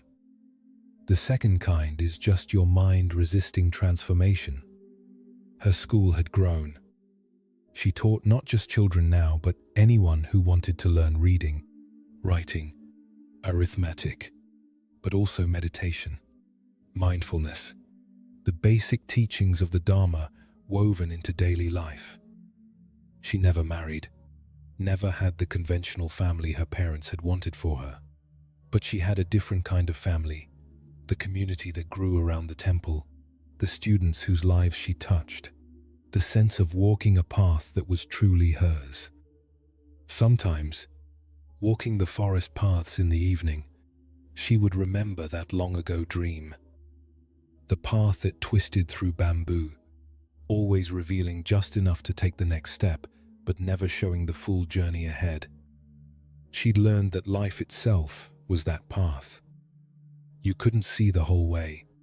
You could only see far enough to take the next step. And that was enough. More than enough. Because the path itself had intelligence. The universe had direction. And when you learn to trust it, really trust it, not with false certainty, but with genuine faith, you discovered you were never walking alone. The path was walking with you, through you, as you. How much of your life are you refusing to live because you can't see the whole path ahead? How many times have you stopped yourself from taking a step forward because you couldn't guarantee where it would lead? Maybe there's a creative project calling to you, but you won't start because you can't see how it will turn out. Maybe there's a relationship possibility that intrigues you, but you won't pursue it because you can't guarantee it will work. Maybe there's a career change, a move to a new city, a bold choice that whispers to you in quiet moments, but you dismiss it because it doesn't come with a map showing every turn, every challenge, every outcome. This is the illusion of control again. The belief that you should only step forward when you can see the entire journey. But life doesn't work that way. Life never works that way. Think about how you learned to walk as a child. You didn't wait until you could see your whole future before taking that first wobbling step. You didn't demand a guarantee that you wouldn't fall. You just tried. You trusted your body, trusted the ground, trusted the process. And step by uncertain step, you learned. Every important journey in life is like Lynn's dream path. You can see a few feet ahead, maybe just the next step, but not the whole way, not the destination, not the outcome. And yet this is the profound teaching: the path itself has intelligence. The universe itself has direction. When you align yourself with what's genuinely true for you, even when it's scary, even when others don't understand, even when you can't see where it leads, there's a rightness to it that your body recognizes. You feel it in your chest, a sense of opening, of expansion, even mixed with fear. You feel it in your breath, deeper, fuller. You feel it in your sleep. You rest better, even if you're more uncertain, because you're finally moving in a direction that's true. This is different from impulsive or reckless action. Lynn didn't storm out of her house and wander aimlessly. She practiced. She sought guidance from Sister Min. She learned to distinguish between her mind's anxious chatter and her deeper wisdom. She took time to feel into what was true, but eventually she had to take the step. Even not knowing, even without guarantees, even risking everything. The Vietnamese Buddhist tradition that Lynn learned emphasizes Han-engaged action, bringing practice into life. It's not about retreating from the world's challenges. It's about moving through them with awareness, with trust, with the understanding that you're not separate from the unfolding of life itself. When you try to see the entire path before taking a step, you're trying to stand outside of life, managing it from a safe distance, but you're not separate from life. You're life happening. You're the path unfolding. You're the universe expressing itself in this particular form, with this particular history, in this particular moment. And that universe, that life force that grows trees and heals wounds and turns winter into spring, is trustworthy. Not in the sense that nothing difficult will ever happen. Lynn faced plenty of difficulties: family rejection, uncertainty, fear, the constant temptation to return to safety, but in the sense that each moment contains what you need for that moment. Each step shows you what you need to see for that step. You don't need to see the whole staircase, as the saying goes. You just need to see the next step. Feel your breath right now. You're not controlling where your next breath will come from.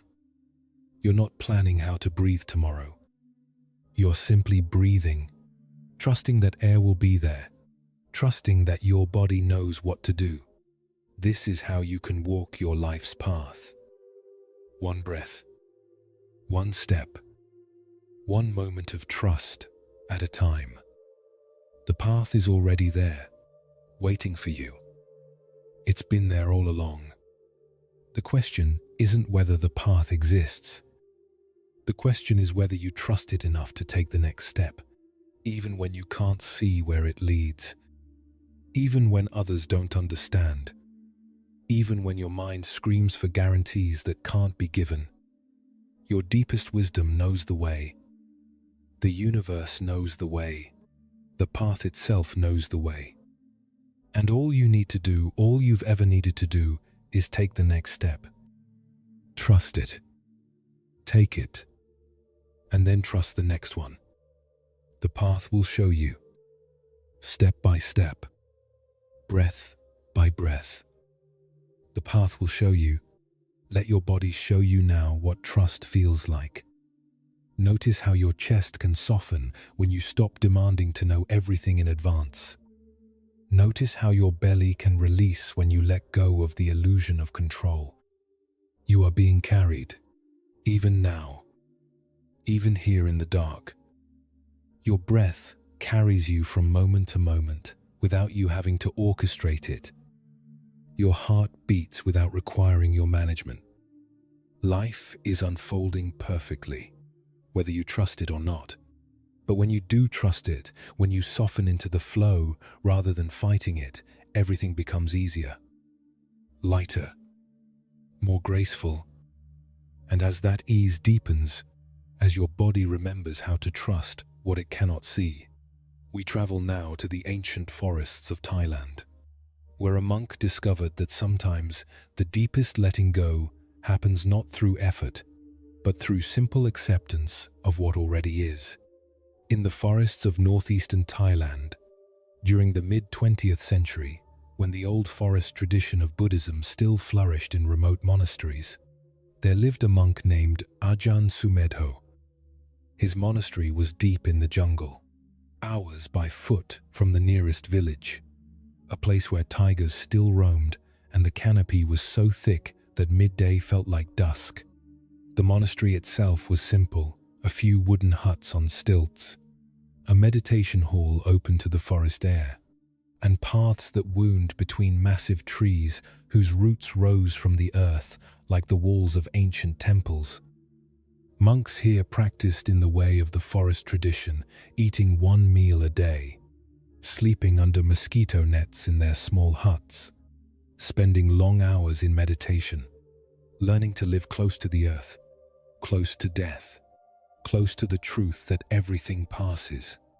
It was a hard life by conventional standards. The heat was oppressive. Insects were constant. Snakes occasionally appeared on the paths. Food was plain, whatever villagers offered during the daily alms round, often just sticky rice and a few vegetables. There were no books to distract, no entertainment, no comfort beyond what the forest itself provided.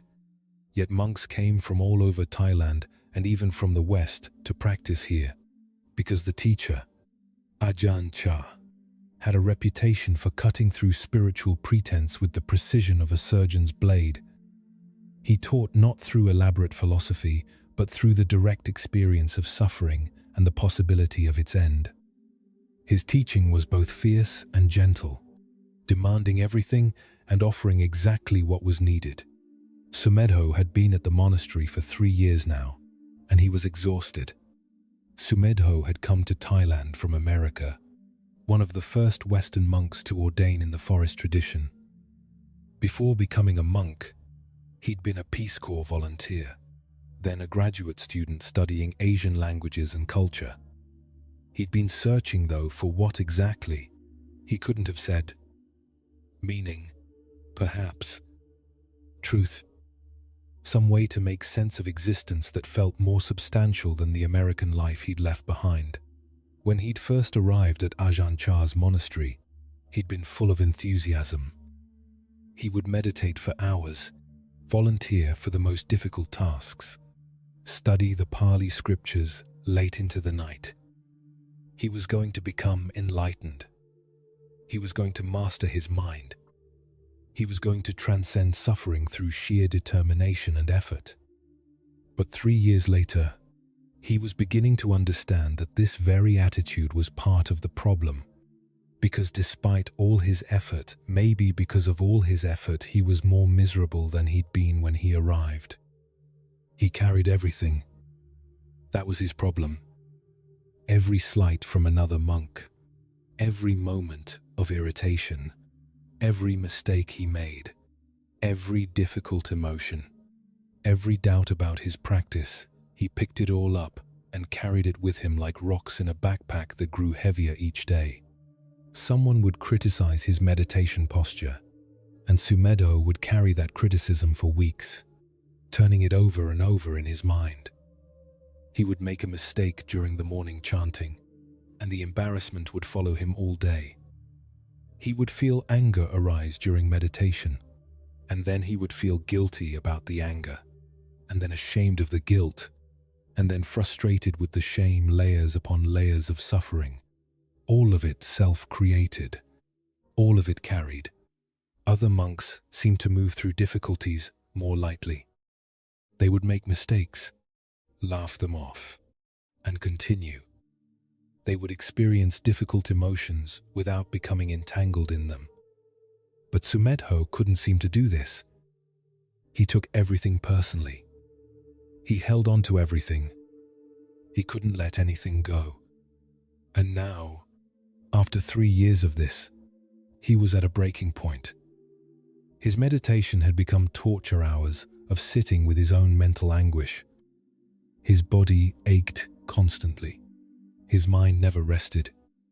He felt like he was failing at the one thing he'd dedicated his life to. The crisis came during the annual Rains Retreat, a 3-month period when monks stayed within the monastery boundaries and intensified their practice. Sumedho had been looking forward to this retreat, thinking it would be his chance to finally break through, to finally master his unruly mind. Instead, it became 3 months of torment. His knees, damaged from years of sitting in full lotus, throbbed constantly. The heat was unbearable, and worst of all, his mind seemed more chaotic than ever, filled with doubt, anger, restlessness, and a crushing sense of failure. One evening, after a particularly difficult day, Sumedho went to speak with Ajahn Chah. The old teacher sat outside his hut, fanning himself in the thick evening air. He looked at Sumedho with eyes that seemed to see everything, the exhaustion, the desperation, the weight of all that carrying. "Teacher," Sumedho began, his voice tight, "I don't think I can do this anymore. I've been trying for 3 years. I meditate. I follow the precepts.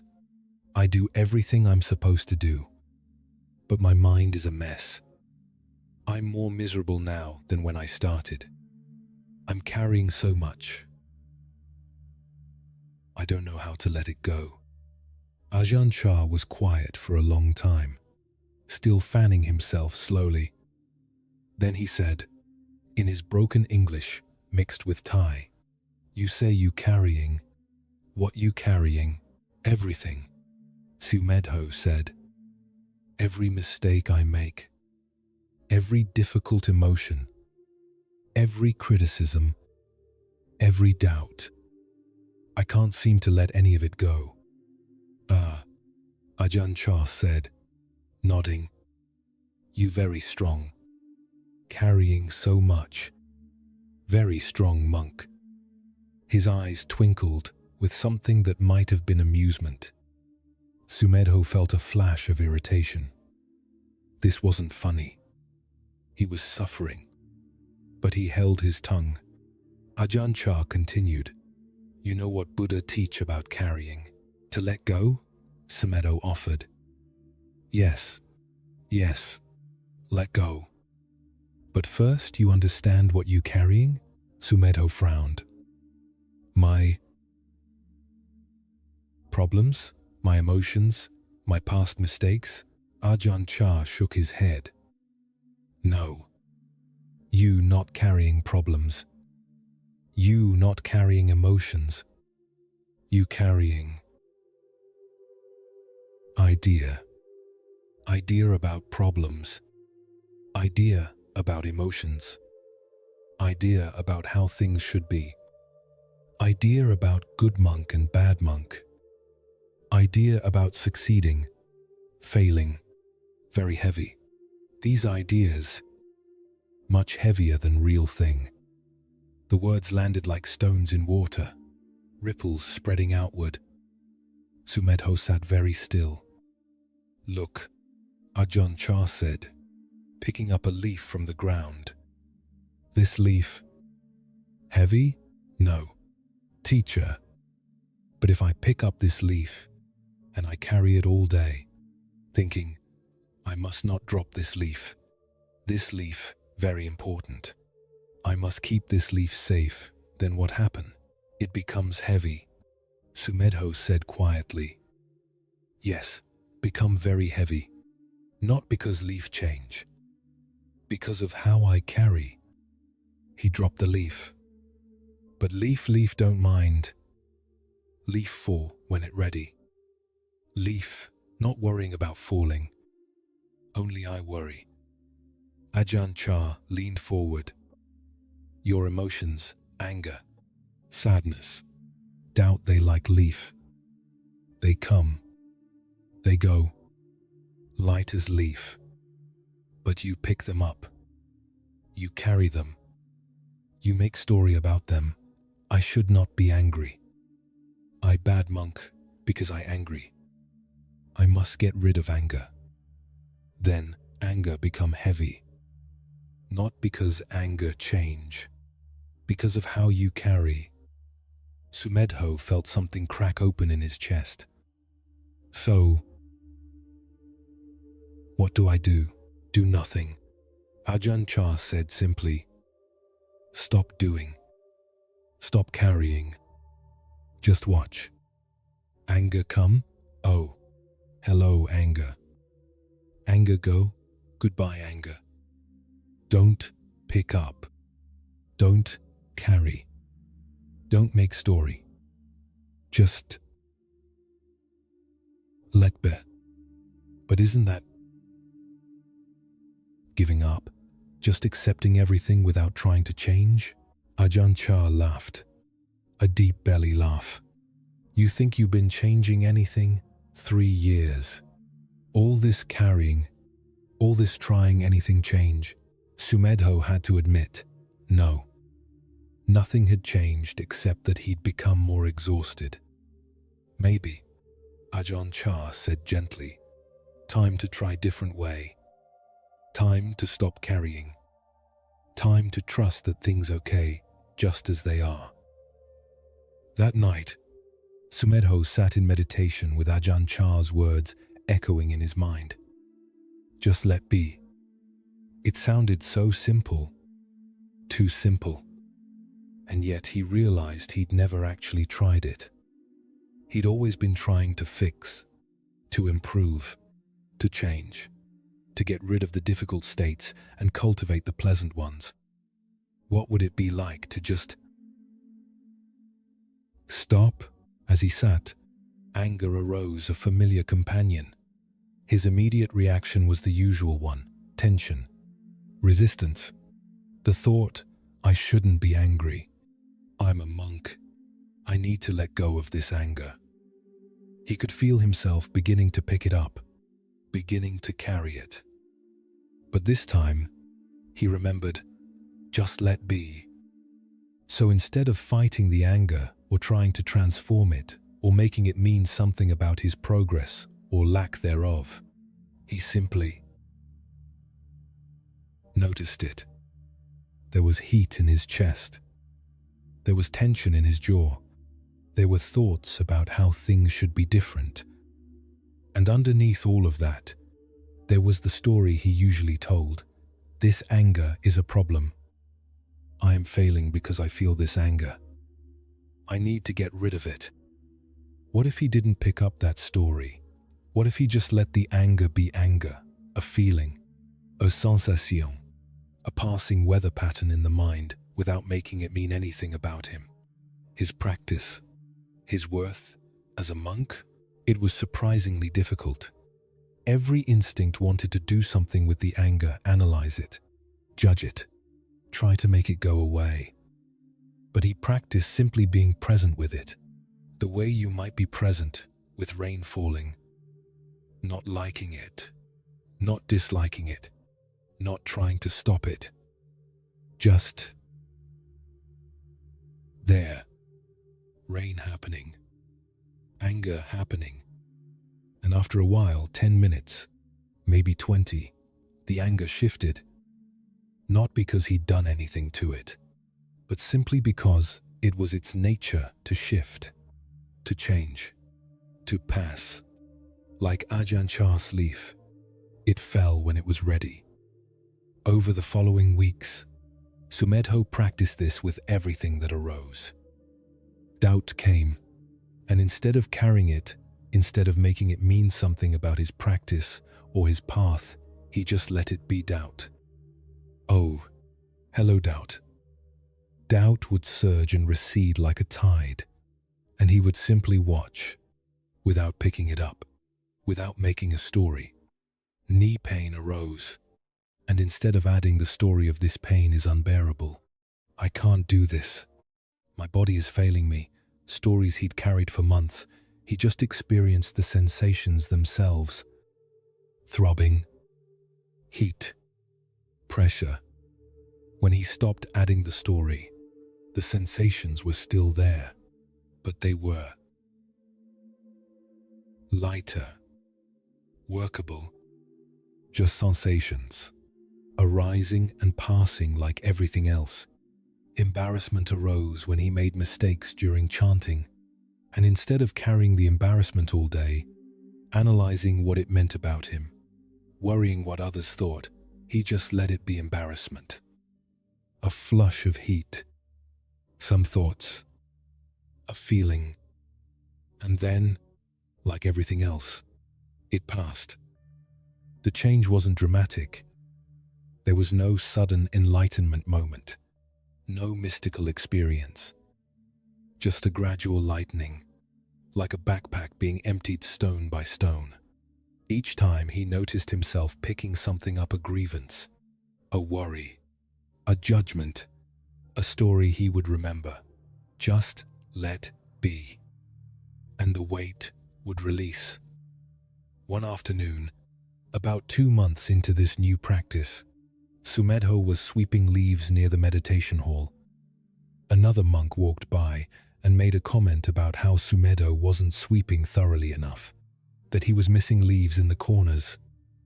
In the past, Sumedho would have picked this up immediately. He would have felt criticized, inadequate. He would have carried that feeling for days, creating a whole story about this other monk not respecting him, about himself not being good enough, about what it meant for his practice.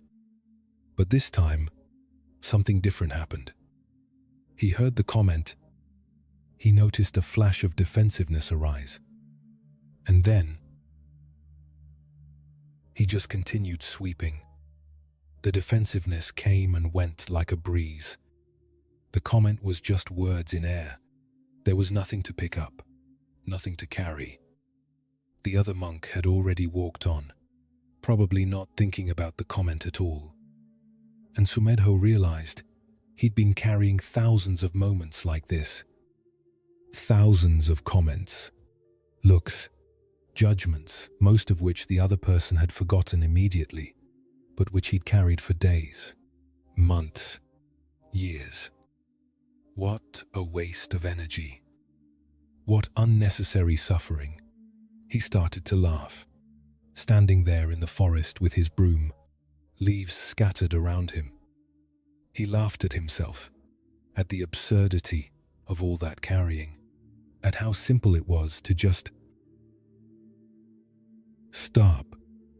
Ajahn Chah, who happened to be walking by, heard the laughter and smiled. "You getting lighter?" he said. good. Much easier to walk when you're not carrying so much. The transformation in Sumedho's practice was subtle but profound. He didn't suddenly become free of difficult emotions or challenging situations. The heat was still oppressive. His knees still hurt. Doubts still arose. Other monks still occasionally irritated him. But he stopped making these things into problems that needed to be solved. He stopped turning passing experiences into permanent stories about himself. He learned to let things be as they were not passive acceptance of harm or injustice, but a deeper acceptance of the fundamental truth that everything changes, everything passes, and carrying it doesn't change that fact. His meditation became easier, not because difficult states stopped arising, but because he stopped fighting them. His body relaxed, not because the pain disappeared, but because he stopped adding tension through resistance. His relationships with other monks improved, not because conflicts never arose, but because he stopped carrying grievances. Other monks began to notice the change. "You seem different," one of them said. "Lighter somehow." "I stopped carrying things," Sumedho explained. "Not because I became stronger or more disciplined, but because I realized I never needed to pick them up in the first place." Years later, Sumedho would become a teacher himself, eventually founding monasteries in the West and teaching thousands of students. And one of his core teachings would always be this lesson from Ajahn Chah, the teaching of letting be, of allowing experiences to arise and pass without picking them up, without making them into problems that needed solving or stories that needed carrying. Most of our suffering, he would tell students, isn't from the things that happen to us. It's from our relationship with those things. It's from the stories we create, the judgments we make, the way we turn a passing feeling into a permanent problem. But all of that is optional. You can just let things be as they are. You can trust that it's okay for anger to visit and leave. It's okay for sadness to come and go. It's okay for doubt to arise and pass. You don't have to carry any of it. What are you carrying right now that you don't need to carry? What stories have you picked up that you could simply set down? Maybe it's a comment someone made 3 days ago that you've been turning over and over in your mind. Maybe it's a mistake you made last month that you're still punishing yourself for. Maybe it's a worry about tomorrow that you've been carrying all week, rehearsing scenarios, planning for disasters that may never come. Like Sumedho before his conversation with Ajahn Chah, most of us move through life with backpacks full of things we've picked up, grievances, egrets, worries, judgments, stories about who we are and what things mean. And we carry them until our shoulders ache, until we're exhausted, until we can barely move forward under the weight. But here's what's extraordinary. None of it is actually heavy. The original experience, the anger, the sadness, the fear, the doubt is just a sensation, a feeling, a passing state. It arises and passes on its own, light as a leaf, if we let it. What makes it heavy is the carrying, the story we tell about it, the meaning we assign, the way we turn a moment into a monument. Someone criticizes you, and the criticism itself is just words in air, sounds that arise and disappear. But you pick it up. This means they don't respect me. This means I'm not good enough. This means I need to prove myself. This means... And suddenly, you're carrying a boulder instead of a leaf. You feel angry, and the anger itself is just energy moving through your body heat. Tension, a surge of sensation that would naturally pass in minutes. But you pick it up. I shouldn't feel this way. What's wrong with me? I'm a bad person for feeling angry. I need to get rid of this feeling. And suddenly you're carrying not just anger, but guilt about anger, and shame about guilt, and frustration about shame, layers upon layers of unnecessary suffering. The Vietnamese Zen teacher Thich Nhat Hanh spoke of releasing our cows all the things we think we need for happiness, but which actually burden us. Sumedho's teaching points to something even more subtle, releasing our habit of picking things up in the first place. This doesn't mean becoming passive or indifferent. When Sumedho stopped carrying, he didn't stop caring. He didn't stop engaging with life, responding to situations, taking appropriate action. He simply stopped turning every experience into a problem about himself that he needed to solve. There's profound trust in this practice. Trust that it's okay for difficult emotions to visit. Trust that you don't need to fix or change or get rid of every uncomfortable feeling. Trust that anger can arise and pass without meaning anything about your worth. Trust that sadness can move through you without defining you. Trust that doubt can come and go without destroying your path. Right now, in this moment, what would it be like to set down what you're carrying? Not forever, you can always pick it back up later if you really need it. But just for now, what if you let it rest? That worry about tomorrow, what if you set it down? The worry itself doesn't change tomorrow. It just makes today heavier. What if you trusted that tomorrow will show you what you need to know when you get there? That story about what someone's comment meant about you, what if you set it down? The story doesn't protect you or help you. It just exhausts you. What if you trusted that a comment is just a comment? Words in air, and you don't need to build a monument from it? That judgment you've been making about yourself. That harsh voice that says, you're not enough, not doing enough, not being enough. What if you set it down? The judgment doesn't make you better. It just makes you tired. What if you trusted that you're allowed to be human, allowed to be imperfect, allowed to be exactly as you are in this moment? Feel the lightness that comes when you stop carrying. Feel how your shoulders can drop, how your breath can deepen, how your body can soften when it's not braced against all that weight. This is what trust feels like. Not trusting that nothing difficult will ever happen, but trusting that you don't need to turn every difficult moment into a permanent burden. Trusting that feelings arise and pass. Trusting that you're strong enough to let things be as they are without picking them up, without making them mean something, without carrying them. Just let be. Just let be. Just let be. The universe carries itself. The breath breathes itself. The heart beats itself. And you can let yourself be carried too. You can set down the backpack. You can stop carrying what was never yours to carry in the first place. Feel that release now. That deep exhale when you set down what you've been gripping. Notice how much space opens up when you're not filled with the weight of old stories, old grievances, old worries. Your body knows how to rest when you stop asking it to carry everything. Your mind knows how to quiet when you stop demanding it solve every problem tonight. Let the carrying stop. Let the gripping release. Let yourself simply be here, now, without all that extra weight. And as you settle into this lightness, as your being remembers what it feels like to move through life unburdened, we journey now to the mountains of Tibet, where a hermit discovered that sometimes the greatest wisdom is found not in seeking more, but in recognizing the completeness of what already is. High in the Tibetan plateau, where the air is thin and the sky seems closer than the earth, there lived a hermit named Pema in a cave carved from wind and time.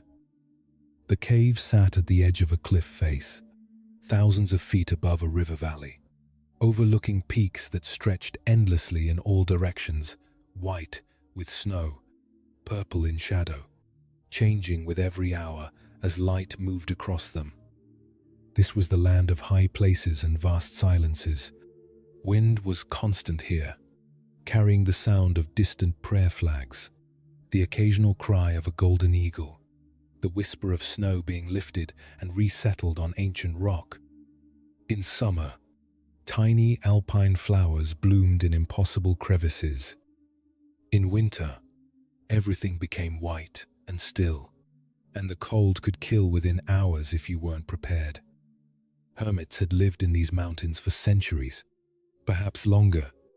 They came seeking solitude, seeking truth, seeking the direct experience of mind's true nature without the distractions of villages and monasteries below.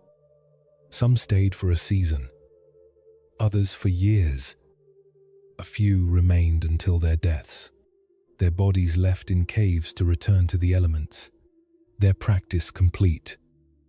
Pema had been in his cave for 7 years now. He'd arrived as a young monk of 23, full of determination and spiritual ambition. Now 30, he had become thin as the mountain air itself, his skin darkened by sun and wind, his eyes adapted to seeing great distances across vast empty spaces. His life was spare beyond imagining. He owned 3 robes, a meditation cushion, a few cooking implements, and a small altar with a bronze Buddha statue and a butter lamp. That was all. His food came from a nun who climbed up once a month with supplies: sampa barley flour, dried tea, a little butter and salt. Pema had come to the mountains because he'd been seeking something. Not seeking in the casual way people use that word, but seeking with an intensity that consumed him. He wanted enlightenment. He wanted to transcend ordinary consciousness. He wanted to achieve what the great masters had achieved: complete freedom from suffering, complete realization of emptiness, complete awakening. In the monastery where he'd trained as a young monk, he'd studied all the texts.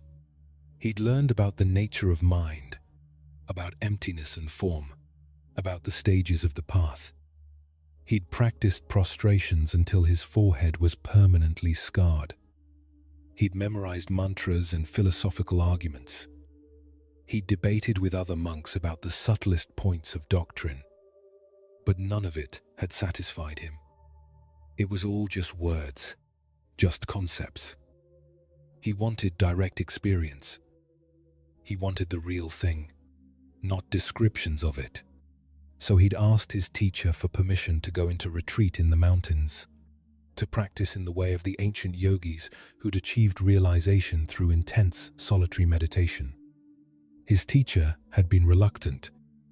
"You're very young," the old lama had said. "Perhaps wait a few more years. Deepen your foundation." But Pema had been insistent.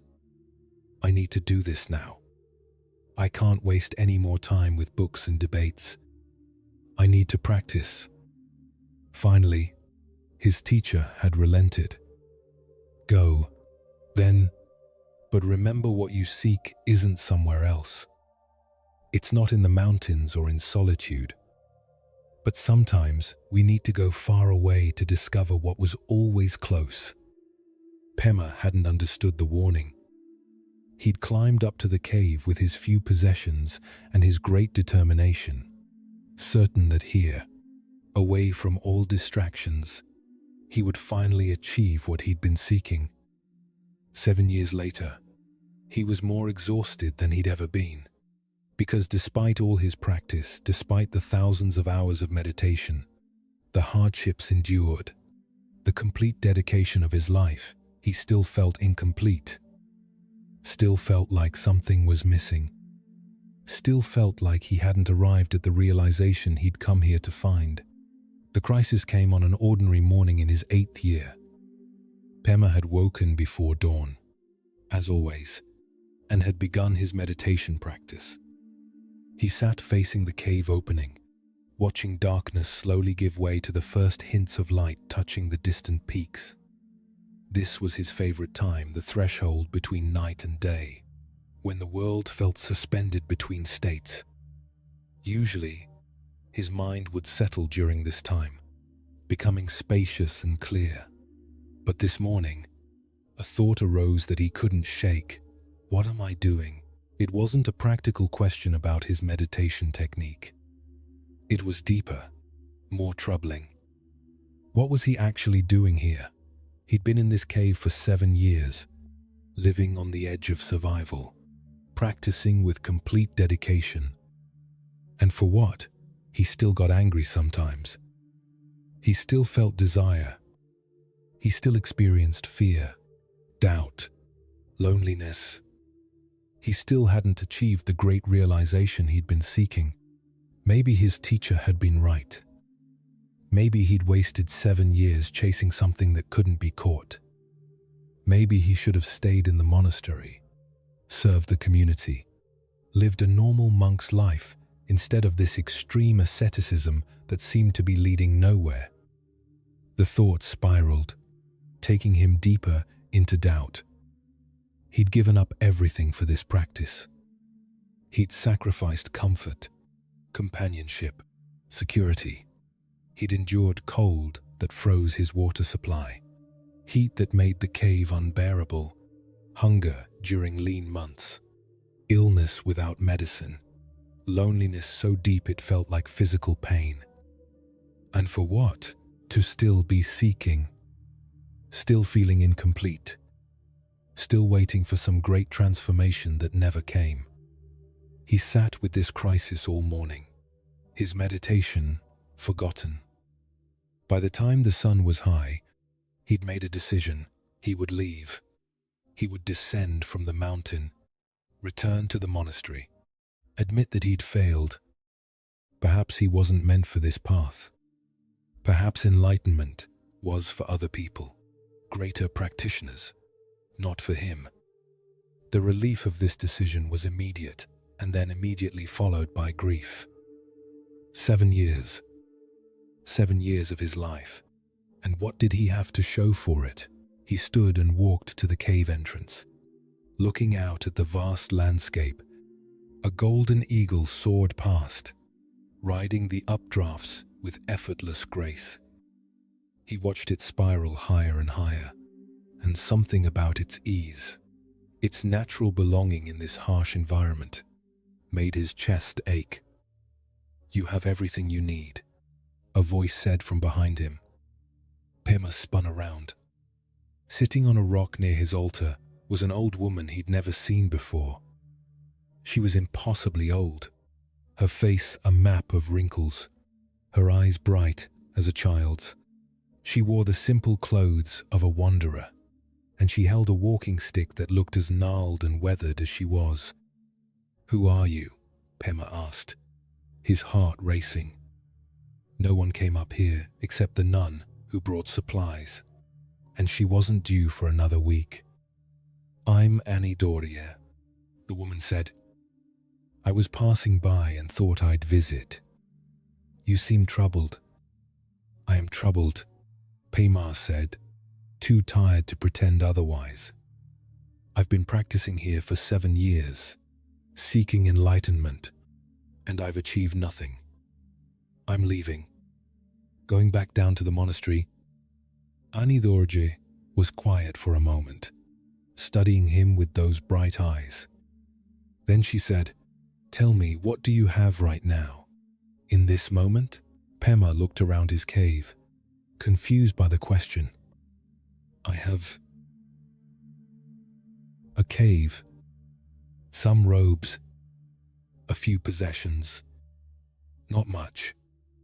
No, Annie Doria said, shaking her head. "Right now, this moment. What do you have?" Pema frowned. "I don't understand." "Breath?" she prompted. "Yes, I'm breathing." "Awareness?" "Yes, I'm aware." "Life?" "Yes." "Sky, mountain, morning light, the sound of wind?" "Yes, all of those things." "Then you have everything," Annie Dorje said simply. "What else do you need?" The question hit Pema like a physical blow. What else did he need? He opened his mouth to answer enlightenment, realization, freedom from suffering, but the words died before reaching his lips. Because in this moment, sitting in his cave with breath and awareness and life and mountain and sky, there actually wasn't anything lacking. The sense of incompleteness he'd been carrying for 7 years, where was it actually? Not in the present moment. The present moment was complete exactly as it was. The incompleteness was in his story about the present moment, in his comparison of what was with what he thought should be. You've been seeking completeness, Anidoria said, as if reading his thoughts. But seeking implies that you're incomplete right now, that something is missing, that you need to get somewhere you're not. And that seeking itself creates the very sense of lack you're trying to escape. She stood and walked to the cave entrance, gesturing to the vast landscape. Look at this mountain. Is it seeking to be complete? Is it trying to become enlightened? Is it waiting for some future state where it will finally be enough? No, Pema said quietly. And yet it is completely itself. Perfectly mountain. Nothing lacking. Nothing extra. Just this. She turned back to him. You are no different. In your essence, in this very moment, you are complete. Not incomplete seeking completeness. Just complete. The seeking is the only thing that obscures this. Pema felt something shifting in his chest, like ice beginning to crack. But I still experience suffering. I still have afflictive emotions. I'm not enlightened. Who says? Ani Dorji asked. Who says that having emotions means you're not enlightened? Who says that being human means you're incomplete? She sat back down. Let me tell you something. The Buddha didn't become complete when he woke up under the Bodhi tree. He was always complete. He just stopped believing the story that he wasn't. He recognized what was already true. She paused, letting this sink in.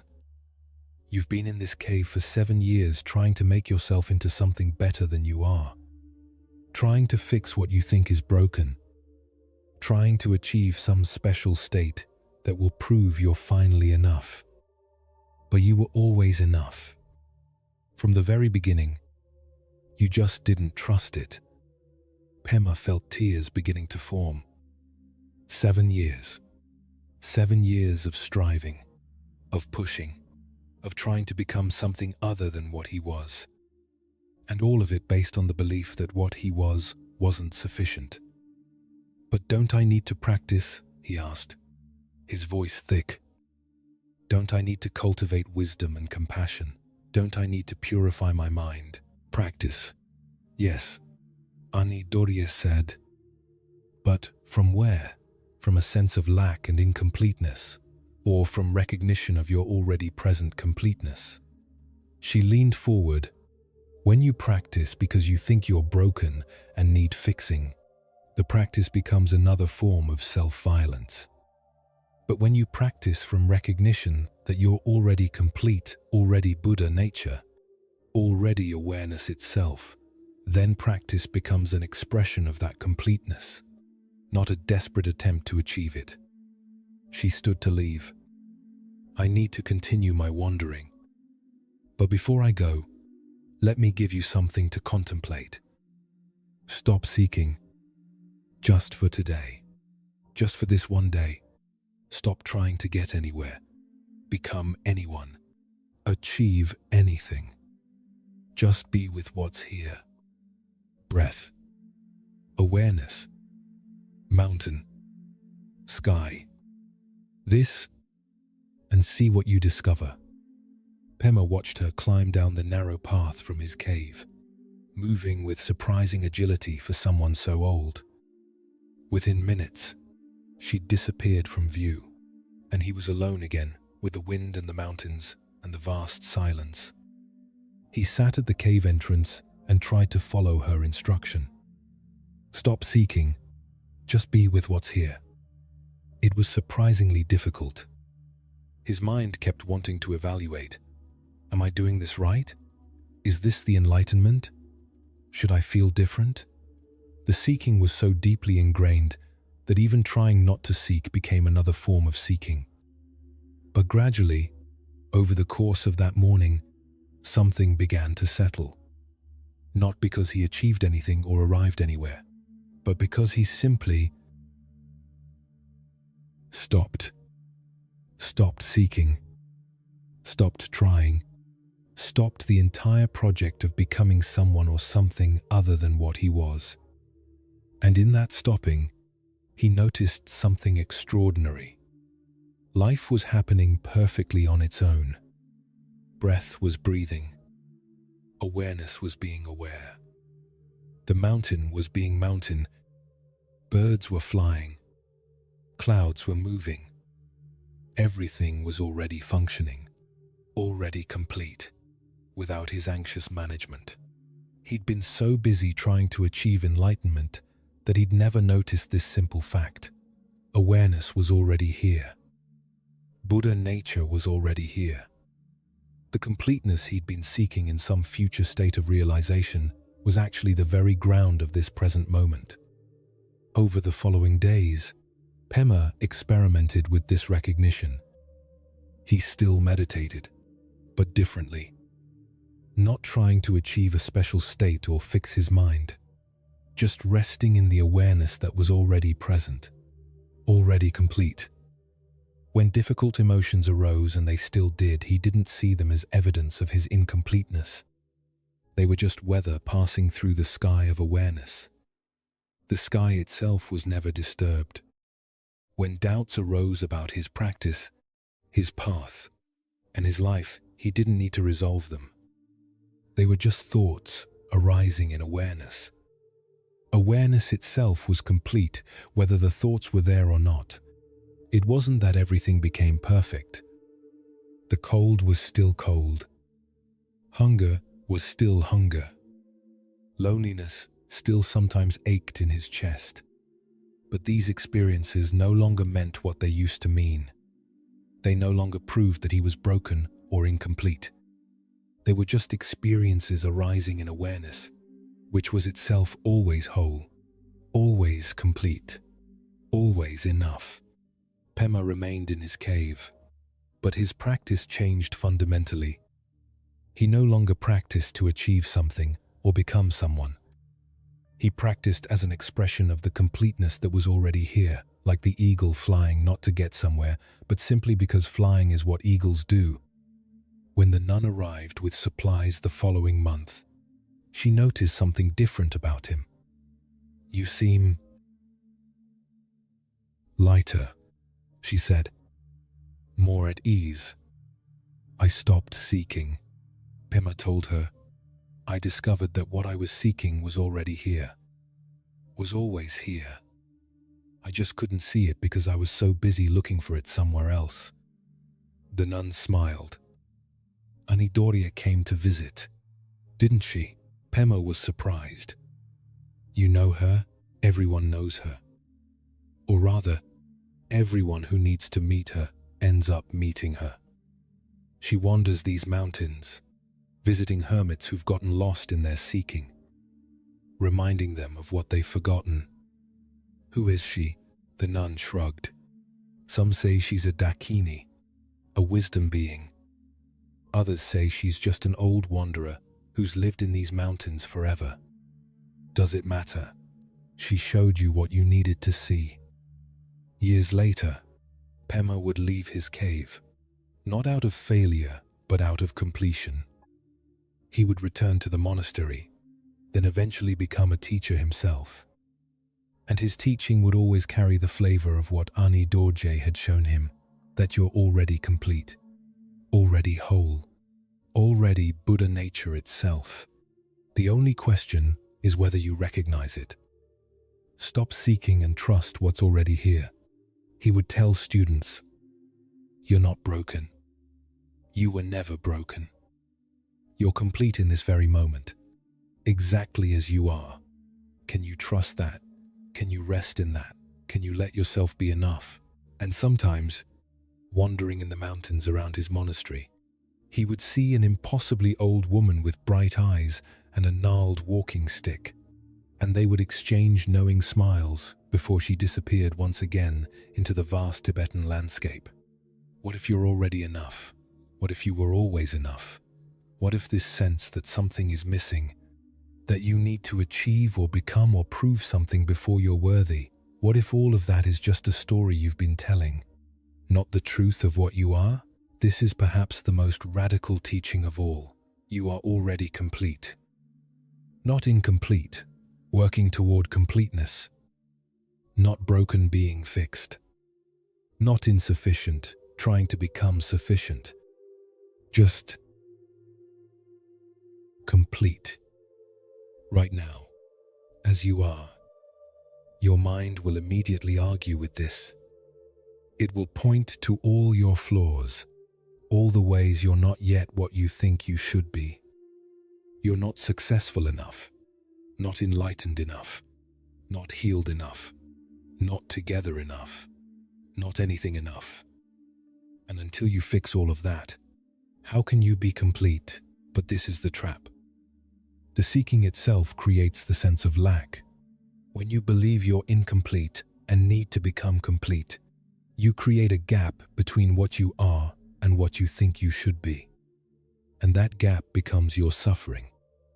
Pema spent 7 years in a cave trying to achieve completeness through spiritual practice. 7 years of hardship and dedication and sincere effort. And none of it made him more complete than he already was. The completeness wasn't the result of his practice. The completeness was the ground from which practice arose. This doesn't mean you don't grow, change, develop, heal. Life is a process of unfolding. But the unfolding happens from wholeness, not toward it. A seed is already complete as a seed. When it becomes a sprout, it's complete as a sprout. When it becomes a tree, it's complete as a tree. At no point is it incomplete. It's always perfectly itself in that moment. You are like this. Right now, in this moment, you are completely yourself, perfectly human, with all that means emotions, thoughts, sensations, both pleasant and unpleasant. Nothing is missing. Nothing needs to be added. You are enough. But your mind says, how can I be complete when I still have anxiety, when I still make mistakes, when I still haven't achieved my goals? And the answer is, these things don't make you incomplete. They make you human. Anxiety can be present in completeness. Mistakes can happen within wholeness. Unachieved goals can coexist with being enough. The Tibetan teaching of Rigpa, this natural awareness that Ani Dorje pointed Pema toward, says that awareness itself is already awake, already complete, already Buddha nature. You don't need to create it or achieve it. You just need to recognize it. Like the sky recognizing it's not the clouds passing through it, but the space in which clouds arise and dissolve. You are that space, that awareness, that completeness. Everything else, your thoughts, your emotions, your life circumstances arises within you like weather within sky. Sometimes sunny, sometimes stormy. But the sky itself is always complete, always whole, never disturbed by what passes through it. This recognition is what trust ultimately points to, trusting that you don't need to be anything other than what you are. Trusting that the universe didn't make a mistake when it made you. Trusting that your very existence is enough, without needing to justify itself through achievement or transformation or becoming. When you rest in this recognition, even for a moment, everything becomes simpler. You can still work, still grow, still practice, still engage with life, but not from desperation or lack, from wholeness, from sufficiency, from the recognition that you already are what you've been seeking to become. Right now, in this moment, you have breath, you have awareness, you have life. The universe is happening, and you're part of it, an expression of it. How could that possibly be incomplete? Feel into this. Feel what it's like to stop seeking just for a moment. Stop trying to be better, different, more than you are. Just be what you are, exactly as you are, right now. Feel the relief in that, the spaciousness, the deep exhale. You don't need to fix yourself. You were never broken. You don't need to complete yourself. You were always complete. You don't need to prove your worth. Your existence itself is proof enough. Can you trust this? Can you rest in this? Can you let yourself be enough? Not someday when you've finally achieved or healed or become something, but right now, in this breath, in this moment, exactly as you are. The seeking can stop. The striving can rest. You can simply be here, as you are, complete and whole and enough. Already. Always. Now, let that recognition settle into your bones now. You are enough, just as you are. In this moment, this breath, this body, this life. Feel how your whole being can relax when it stops trying to prove itself, improve itself, perfect itself. When it simply allows itself to be what it already is. Your breath doesn't try to be a better breath. Your heartbeat doesn't try to be a more enlightened heartbeat. They simply are what they are, perfectly themselves, completely enough. And so are you. As this truth becomes your rest, as you sink into the recognition of your own completeness, we turn now to one more story, a gentle dissolution into sleep, where a wandering poet in ancient China discovered that the deepest trust is found in releasing even the need to understand. In the mountains of southern China, during the Song dynasty, when poetry and painting flourished like wildflowers after rain, there wandered a poet named Lin Wei.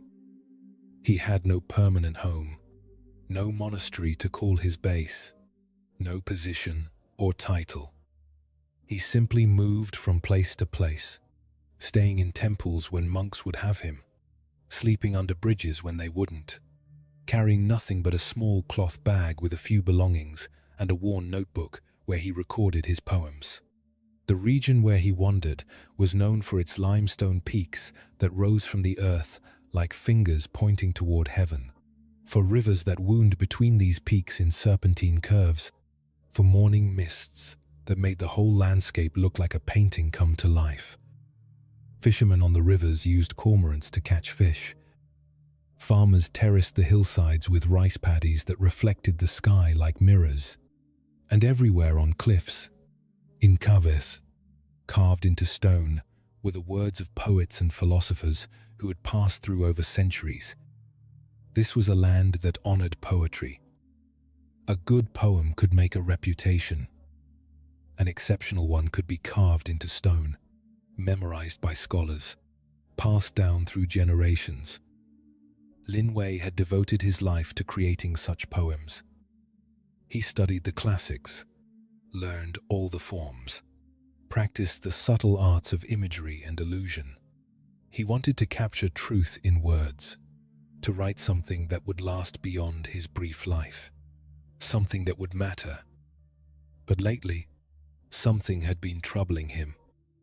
The more he tried to capture truth in words, the more it seemed to slip away. His poems had become clever but empty, technically skilled but somehow lifeless. He could describe a mountain beautifully, but the description wasn't the mountain. He could write about enlightenment eloquently, but the words weren't enlightenment. Lin Wei had begun writing poetry as a child. enchanted by the way words could create worlds, evoke feelings, capture moments that otherwise would slip away like water through fingers. His father, a minor official, had encouraged this interest, hiring tutors to teach the boy classical forms and introducing him to the great poets of previous dynasties. By his 20s, Lin Wei had become skilled. His poems appeared in small collections. Scholars praised his technique. He won competitions, but something was missing. His poems were like paintings copied from other paintings, accurate but not alive. They spoke about experience, but didn't convey experience itself. So he'd left his comfortable life and taken to wandering, believing that if he just saw more, lived more, experienced more deeply, he would finally be able to write the kind of poetry that mattered. Poems that didn't just describe truth, but somehow embodied it. Poems that could wake people up, change them, give them something real, rather than just clever words arranged pleasingly.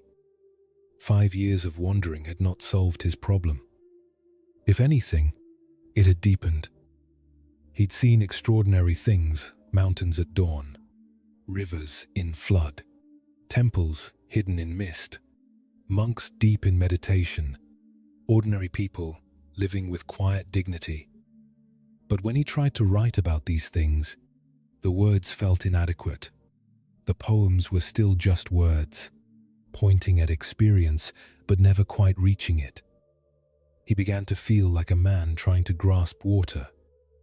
The tighter he held, the more it slipped away. The harder he tried to capture truth in language, the more elusive truth became. And yet he couldn't stop trying. Poetry was his life, his purpose, the thing that gave his wandering meaning. What was he if not a poet? What was his life for, if not to write poems that mattered? This question had been plaguing him for months now, creating a kind of desperate intensity in his work. He would write 10 poems in a day, read them over, and tear them up in frustration. He would see something beautiful and feel it slip away before he could find words for it. He would lie awake at night, composing lines in his head, only to forget them by morning, and maybe that was just as well, because they probably weren't any good anyway. The crisis came on an evening in early autumn. Lin Wei had been staying at a small Chan Buddhist temple in the mountains, a place where monks practiced in relative silence and solitude. The abbot had allowed him to stay in exchange for helping with some repairs and teaching a few of the younger monks about classical poetry. One evening, after the evening meal, Lin Wei sat in the temple courtyard, working on a poem. He'd been watching the way moonlight fell on the stone path, creating pools of silver between shadows, and he was trying to capture this in words. He'd been working on the same 8-line poem for 3 days, revising endlessly, never quite satisfied. An old monk named Huike came and sat beside him. Huike was ancient, no one knew exactly how old, and he rarely spoke. But when he did, his words had a weight that younger monks had learned to respect. "Still trying to catch the moon with a net?" Huike asked, his voice rough with age and tea. Lin Wei looked up, surprised. "I'm writing a poem about moonlight." Yes, catching the moon with a net. How's that working?" Lin Wei felt a flash of irritation. Poetry isn't catching things. It's expressing what you see, what you experience. Hauke said, non-committal. He was quiet for a while, looking at the same moonlight Lin Wei had been trying to write about. Then he asked, "Why do you write poems?" "To capture truth, to express something real, to create something that matters." "Capture," Huike repeated, as if tasting the word. "Interesting. Tell me right now, in this moment, moonlight, On stone, evening breeze, sound of river below. Is anything missing? What do you mean? I mean, is this moment incomplete? Does it need a poem to make it whole? Is the moonlight lacking because no one has written about it yet? Lin Wei frowned. No. But you want to capture it, preserve it, make it into something that lasts. You want to take this moment and turn it into words that will exist beyond this moment. Yes? Yes. Otherwise it's just gone. Just a moment that passes and disappears. Hauke was quiet again, still looking at the moonlight. Then he said something that pierced Lin Wei like an arrow. You're so busy trying to capture moments that you're not actually experiencing them. You see moonlight, and immediately you start thinking about how to write about it. You're not with the moonlight anymore. You're with your ideas about the moonlight. You've left the moment in order to try to preserve it. The words hung in the air like smoke. Lin Wei felt something crumbling inside him, because he knew it was true. How many moments had he missed because he was too busy trying to capture them? How many times had he seen something beautiful and immediately stepped out of the experience in order to think about how to write about it? I'm a poot, he said, and his voice sounded defensive even to himself. This is what poets do. We observe, we notice, we find words, and in all that, observing and noticing and word-finding, Huike interrupted gently. Do you ever just see, without trying to do anything with what you see, without turning it into material for a poem? Lin Wei opened his mouth to answer, then closed it. The honest answer was, rarely. Almost never. He was always in poet mode, always looking for material, always thinking about how to translate experience into language. There's a story, Huike continued, about a poet who spent his whole life trying to write the perfect poem about a flower. He studied flowers, analyzed them, wrote hundreds of drafts. On his deathbed, someone handed him a simple flower, and for the first time in his life, he just looked at it. Didn't try to understand it, capture it, to write about it. Just saw it. And in that moment, he said, he finally understood what poetry was. But by then he was too weak to write. And anyway, there was nothing to write. The seeing itself was complete. That night, Lin Wei couldn't sleep. He lay on his mat in the small room the temple had given him, staring at the ceiling, Huike's words circling in his mind like birds unable to land. What if all his poetry, all his years of studying and practicing and refining his craft, had actually been keeping him from what he most wanted? What if the trying to understand, the trying to capture, the trying to express, what if all of that was creating the very distance he was trying to overcome? He thought about his best poems, the few that had felt truly alive when he wrote them. What had been different about those moments? He realized they'd been the times when he wasn't trying, when something had moved through him so quickly he'd barely had time to think. When the words had come not from his effort to capture something, but from being so present with something that the words arose on their own, like breath. The poems he labored over, revised endlessly, tried to perfect, those were the dead ones. The poems that came unbidden, unexpected, almost despite himself, those were the living ones.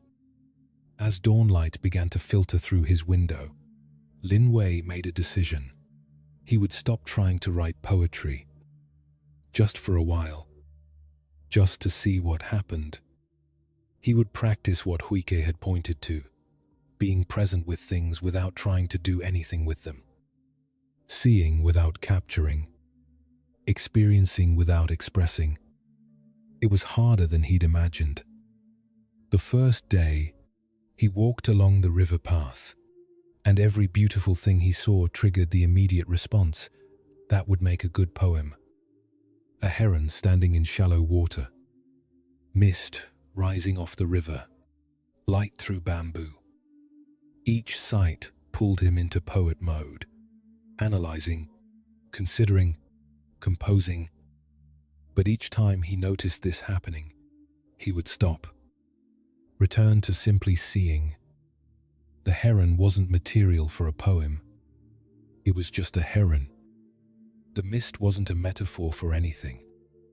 It was just mist. The light wasn't symbolizing anything. It was just light. At first, this felt like a loss, like he was wasting these experiences by not capturing them. But gradually, something else began to happen. Without the filter of trying to turn everything into poetry, he began to see things he'd never noticed before.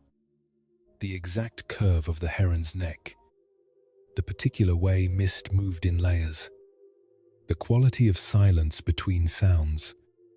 He was experiencing things directly, without the buffer of his poetic intentions. And the experience was richer, fuller, more vivid than anything his poems had ever captured. One afternoon, about a week into this experiment, Lin Wei was sitting by a small waterfall near the temple. He wasn't trying to write about it.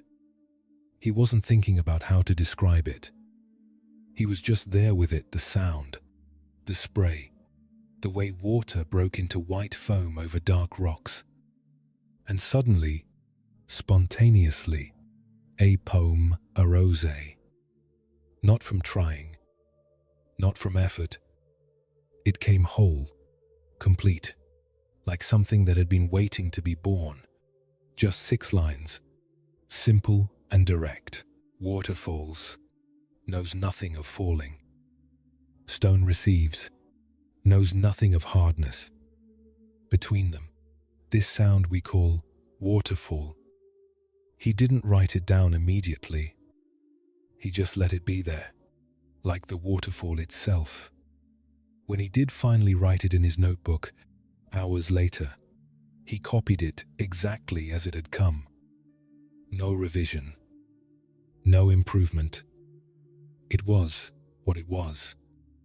Over the following weeks, this happened again and again. Not every day, not on command. But when he stopped trying to write poetry and simply lived, really lived, to really saw, really experienced, poems would occasionally arise. And these poems were different from anything he'd written before. They were simpler, more direct, more true. They didn't try to capture truth. They somehow were true. In the same way the waterfall was a waterfall. Hauke, when Lin Wei showed him some of these new poems, nodded. Better. Now you're not trying to catch moon with net. You're letting moon be moon. And sometimes moon leaves reflection in still water. That reflection, that's poem. Not something you make. Something that arises when you're still enough to receive it.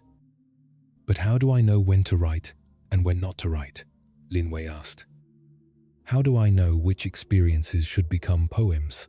You don't decide. Hauke said, Poem decidis.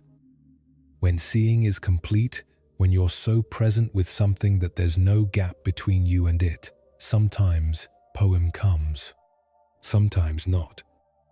Doesn't matter. The seeing is already complete. Lin Wei felt something releasing in his chest, a grip he'd been holding for years. He didn't have to force poetry. He didn't have to capture every moment. He could just live, just see, just be present, and trust that if a poem wanted to be born, it would be born. And if it didn't, that was fine too. The experience itself was enough. Lin Wei continued to wander, but differently now. He wasn't searching for material for poems. He was simply moving through the world with open awareness, trusting what he saw, what he experienced, what arose. Sometimes weeks would pass without writing anything. Then a poem would come sudden, complete, unexpected. He'd write it down, usually in a single sitting with little revision, and then let it go. Some of these poems found their way into collections. Others were left in temples he visited, given to people he met, or simply released to the wind.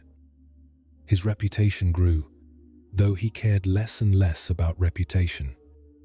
People began to say his later poems had a quality the earlier ones lacked, a kind of transparent clarity, like looking through water, so clean you almost don't see the water itself.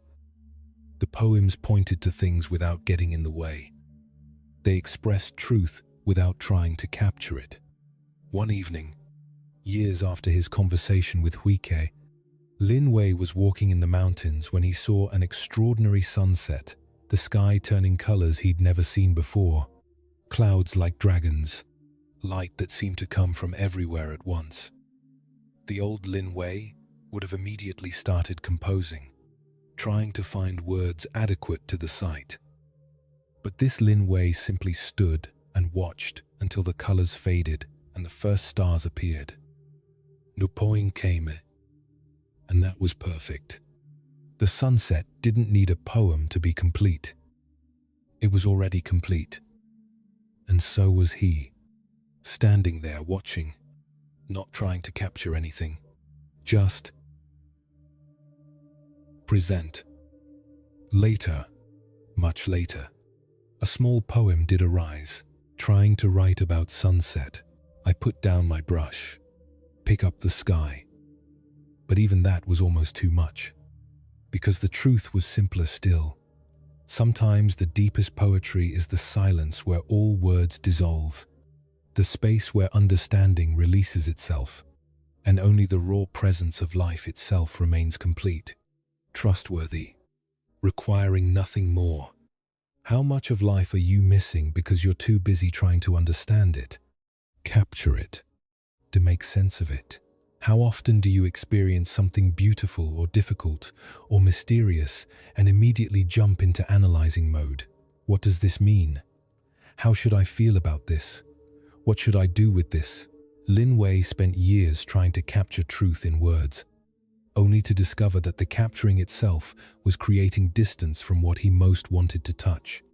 The moment he saw something beautiful, he would step out of the experience to think about it, to translate it into language, to preserve it for later. And in that stepping out, he lost the direct experience itself. This is what minds do. They turn living experience into concepts, raw presence into understanding, direct seeing into ideas about what's seen. And there's nothing wrong with this. It's how we navigate the world, how we learn, how we communicate. But when we're always in this mode, always trying to understand rather than simply experiencing, we live one step removed from our own lives. Think about a moment when you were completely present, really present, not thinking about being present. Maybe it was listening to music and being so absorbed that you forgot yourself. Maybe it was holding someone you love and forgetting to analyze the feeling.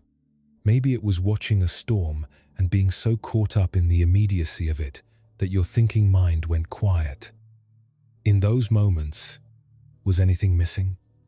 Was the experience incomplete because you didn't understand it, didn't capture it, didn't turn it into something you could keep? The teaching here is subtle. It's not that understanding is bad or that we should never try to make sense of things. It's that there's a deeper knowing that comes before understanding, a direct experiencing that's already complete, already whole, before the mind turns it into concepts and categories.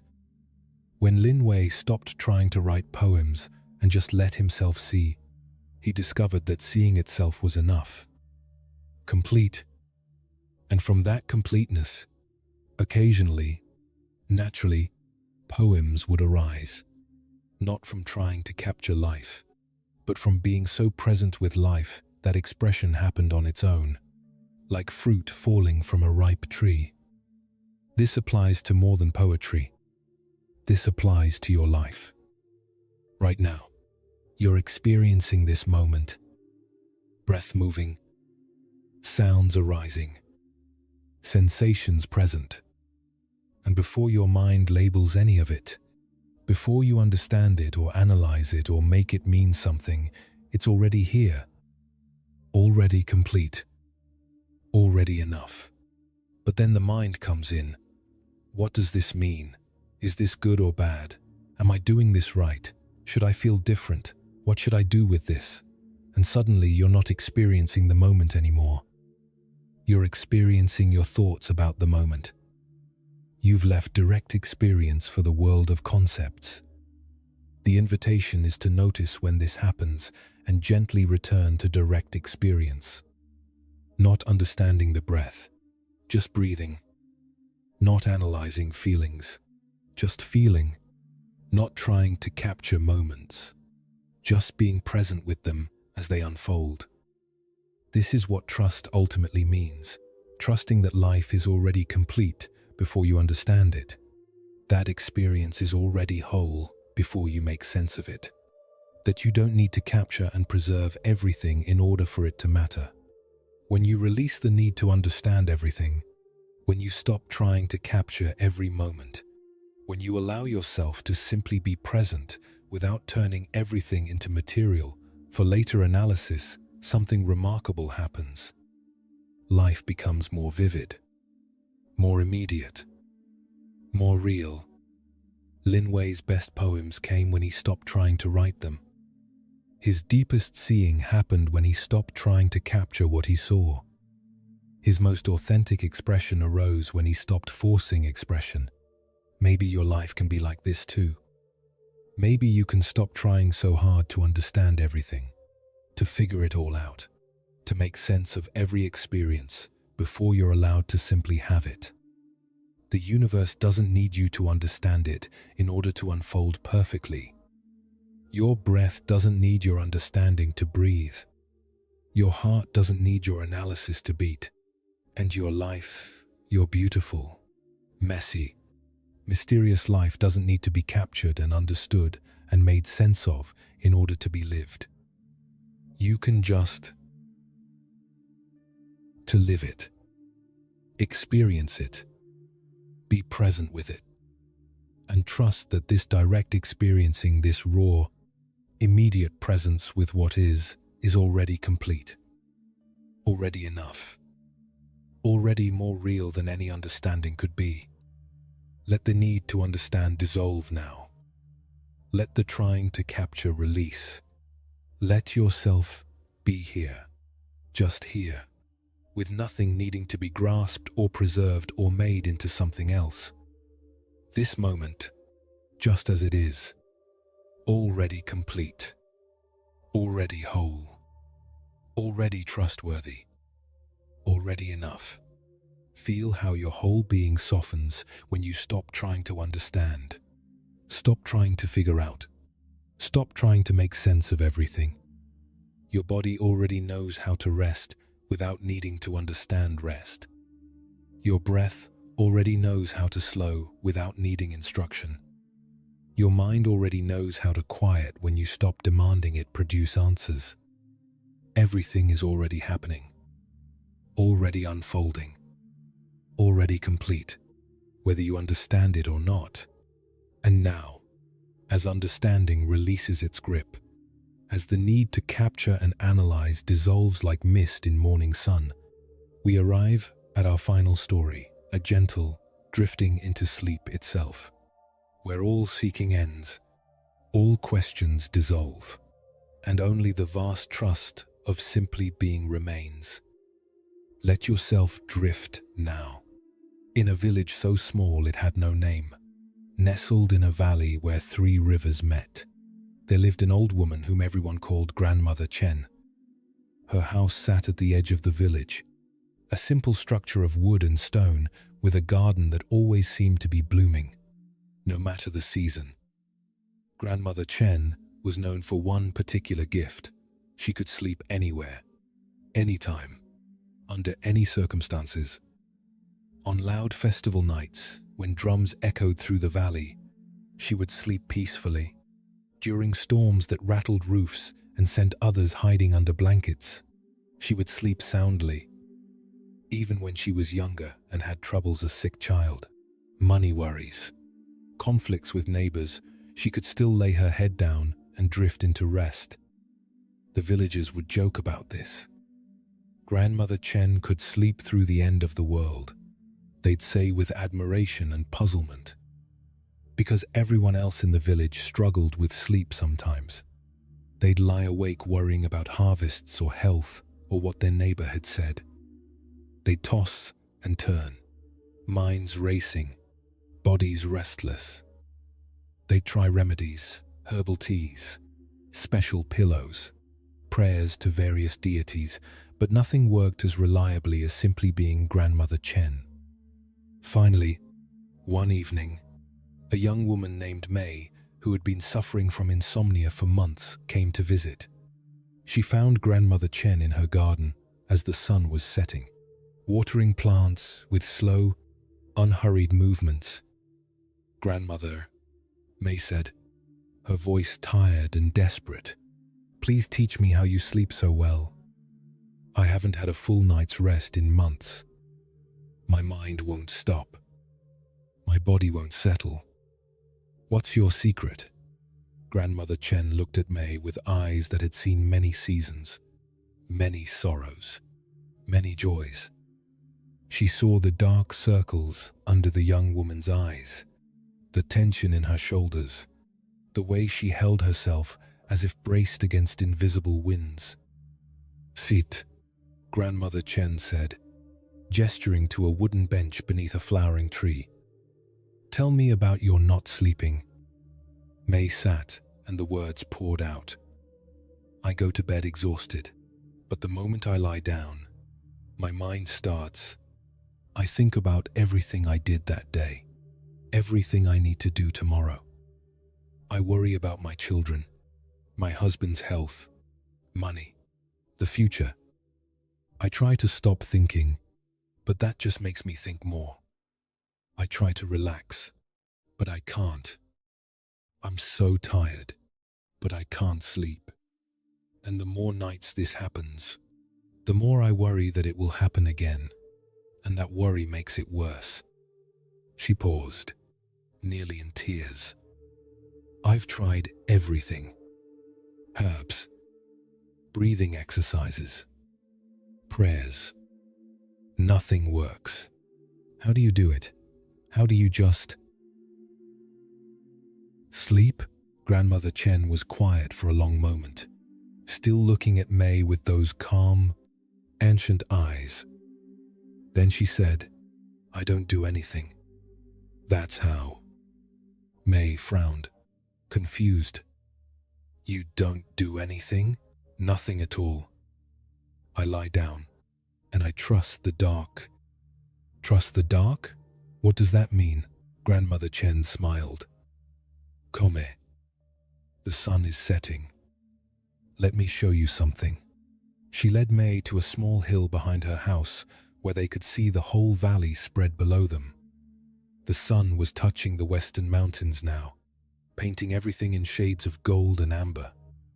Shadows were lengthening. The day was releasing itself into evening.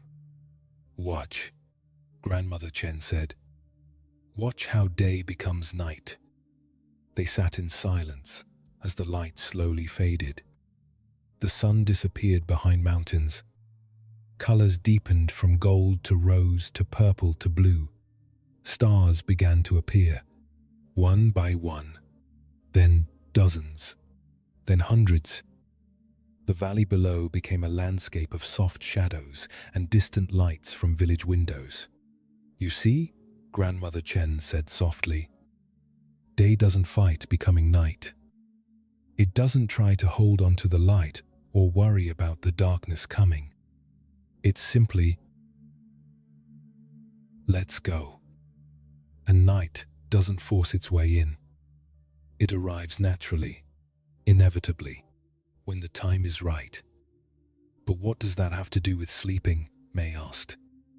Everything, Grandmother Chen said. Sleep is like nightfall. It comes on its own when you stop trying to make it come. But most people, they lie down and they try to make themselves sleep. They fight with their minds, struggle with their thoughts, get frustrated with their bodies. This is like standing outside at sunset trying to push the sun down faster, trying to force night to arrive before it's ready. May felt something stirring in her chest, recognition, perhaps, or the beginning of understanding. Your mind is busy at night? Grandmother Chen continued. Of course it is. The mind thinks that's what minds do. Trying to stop it from thinking is like trying to stop a river from flowing. Impossible. And the trying itself creates more disturbance, like throwing rocks into water to make it calm. But if I don't try to stop my thoughts, won't they just keep me awake forever? No, Grandmother Chen said gently. Thoughts are like clouds. They pass, but only if you let them pass. When you grab onto a thought, turn it over and over, argue with it, try to solve it, to make it go away, then it doesn't pass. It stays because you're holding it. She paused, letting this settle.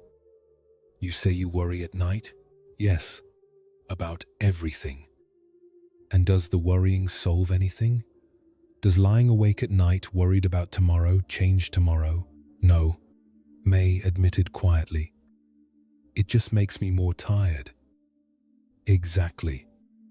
The worry isn't helping. It's just something your mind does because it thinks it's protecting you. But you don't have to obey every thought your mind offers. You can let the worry be there.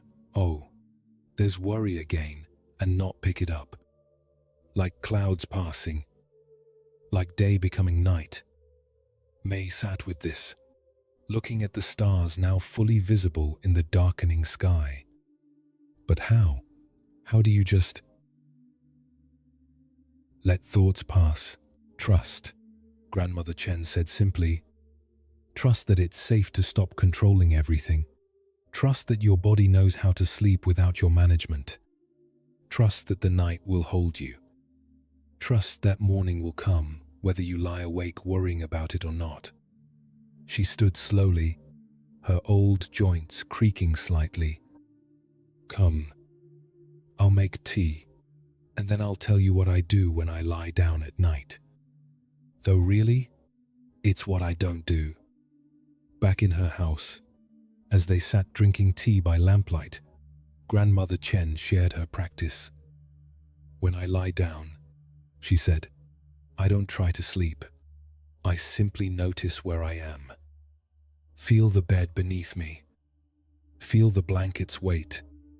Feel the pillow under my head. I'm not trying to make these things feel pleasant or comfortable. Just noticing them. Then, May prompted, then I notice my breath. Not controlling it. Not trying to breathe in any special way. Just feeling it in, out, like waves on a shore. Natural, inevitable. And if thoughts come, they always come, Grandmother Chen said with a small laugh. Thoughts are like night birds, they visit, whether you invite them or not. But I don't fight them. I don't try to push them away. I just notice, thinking is happening. And I gently return to feeling my breath, my body. Not forcefully, not desperately, just returning, like coming home. What if the thoughts are important? What if I remember something I need to do? Will you remember it in the morning? Maybe? Then let morning worry about morning things. Night is for rest. You can trust that if it's truly important, you'll remember. And if you don't remember, perhaps it wasn't as important as your mind thought. May stayed late that evening, and Grandmother Chen invited her to practice right there. "Lie down on this mat," she said, spreading a simple sleeping mat on the floor. "I'll guide you, just this once. After tonight, you'll know what to do." May lay down, her body tense with both exhaustion and anxiety. What if this didn't work? What if she was too broken to sleep even with Grandmother Chen's help? "Feel the mat beneath you," Grandmother Chen said softly, not thinking about it, just feeling.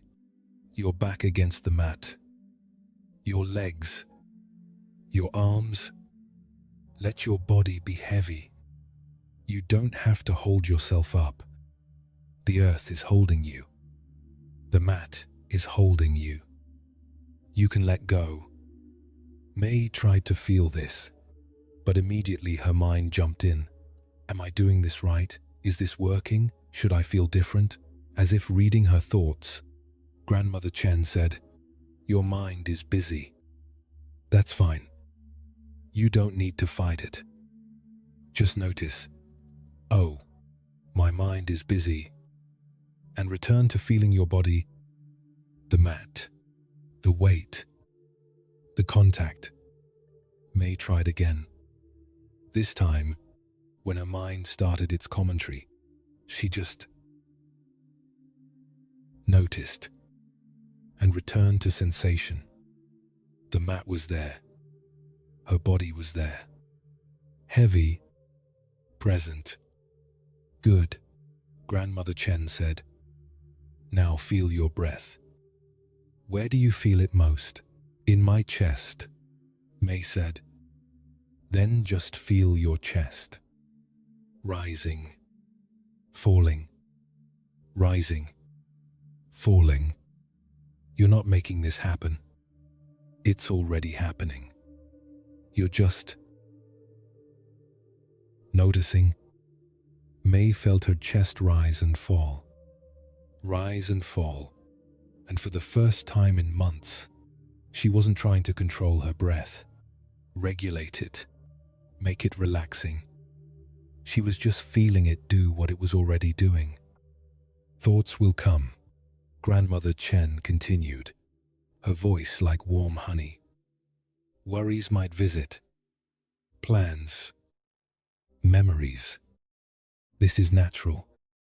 They're just weather passing through the sky of your mind. You don't need to go with them. You can stay here, feeling breath, feeling body, home, safe." And indeed, thoughts came. May remembered something she needed to tell her husband. The thought pulled at her attention. But then she remembered, oh, thinking is happening. And she returned to breath, to body, to this moment. Another thought, worry about her son's cough. The worry felt urgent, important. But she practiced what Grandmother Chen had taught. Oh, worry is visiting. And she returned. Breath, body, present. Each time her mind pulled her away into past or future, into problem or plan, she would notice sometimes immediately, sometimes after being lost in thought for a while, and she would return. Not dramatically, not forcefully, just a gentle coming back, like a leaf settling onto water after wind releases it. She didn't notice exactly when her body began to relax. It happened gradually, naturally, the way night deepens. Her jaw softened. Her shoulders dropped away from her ears. Her belly, which had been clenched for months, began to release. Her breath deepened without her trying to deepen it. And somewhere in this process, she couldn't say exactly when May stopped trying. She stopped trying to sleep, stopped trying to relax, stopped trying to do anything at all. She simply was lying there, breathing, body held by earth, mind spacious as sky, thoughts like clouds drifting through. When she opened her eyes, it was morning. She'd fallen asleep.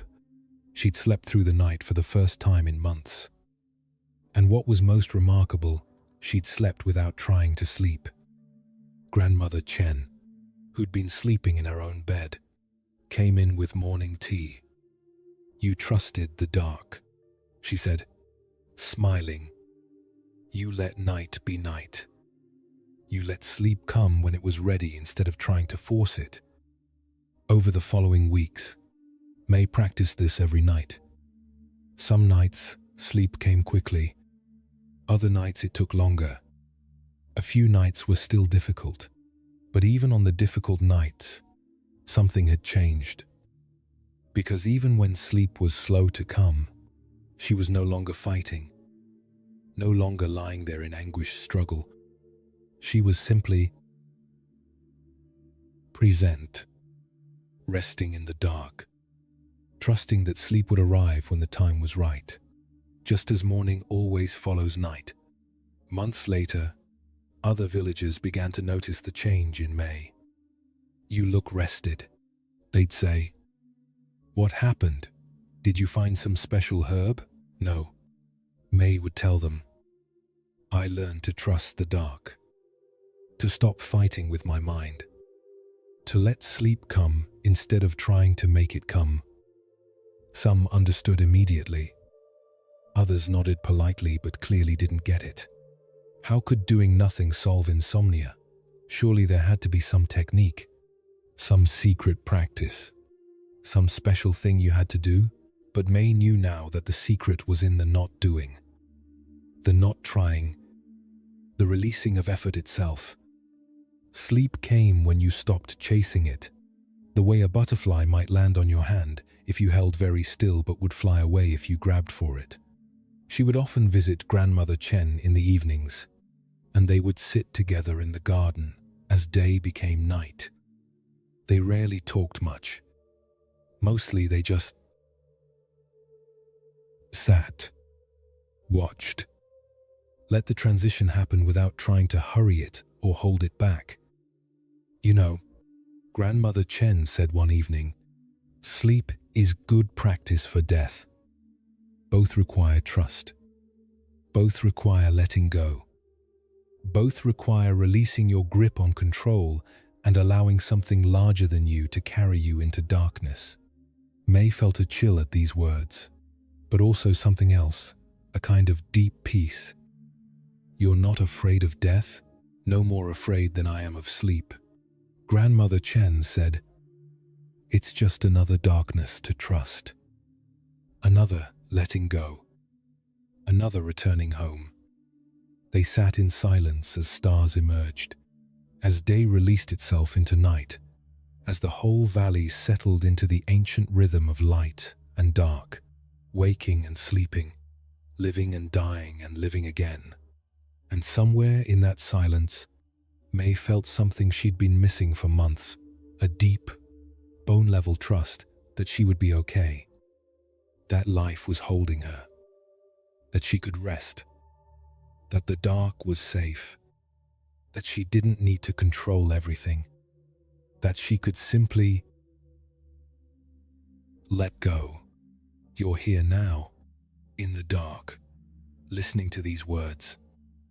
And perhaps, like May before she met Grandmother Chen, you've been trying to make sleep happen, trying to relax, trying to quiet your mind, trying to do something that will finally bring rest.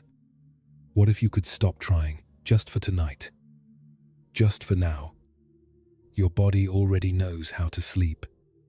You've been doing it since you were born. You don't need to learn how. You just need to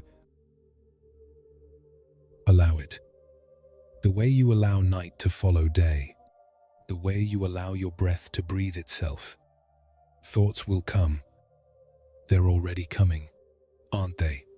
Plans, worries, memories, lists of things to do, questions about whether this will work. That's fine. Thoughts are just weather. You don't need to fight them or fix them or make them go away. You can just notice, oh, thinking is happening, and return to this body, breath, presence. Feel where you're lying right now. Really feel it. The surface beneath you, the weight of blankets, the pillow under your head. You're being held. The earth is holding you. You can let yourself be held. Feel your breath, not controlling it, not trying to make it perfect, just feeling it move. In, out, in, out, like waves, like night following day, natural, inevitable, already happening without your help. You don't need to understand anything. You don't need to figure anything out. You don't need to solve any problems tonight. All of that can wait. Morning will come whether you lie awake worrying about it or whether you sleep. So why not rest? Trust the dark. Trust the night. Trust that it's safe to stop controlling. Stop managing. Stop trying. Trust that your body knows what to do. Trust that sleep will come when you stop chasing it. Let your jaw soften. Let your shoulders drop. Let your belly release. You don't have to hold anything. Not thoughts. Not worries. Not even yourself. You can let go. Let go. Let go. If sleep comes quickly, good. If it takes time, that's fine too. Either way, you're resting. You're here. You're safe. You're held. The universe is holding you right now. Has been holding you since before you were born. Will hold you tomorrow and all the tomorrows after. You can trust that holding, you can rest in it. Nothing to do. Nowhere to go. Just this breath. Just this moment. Just this gentle drifting into whatever comes next. Let the words dissolve now.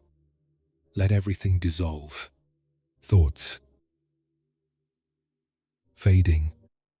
Awareness. Softening. Body. Releasing. Trust the dark. Trust the dark. Trust.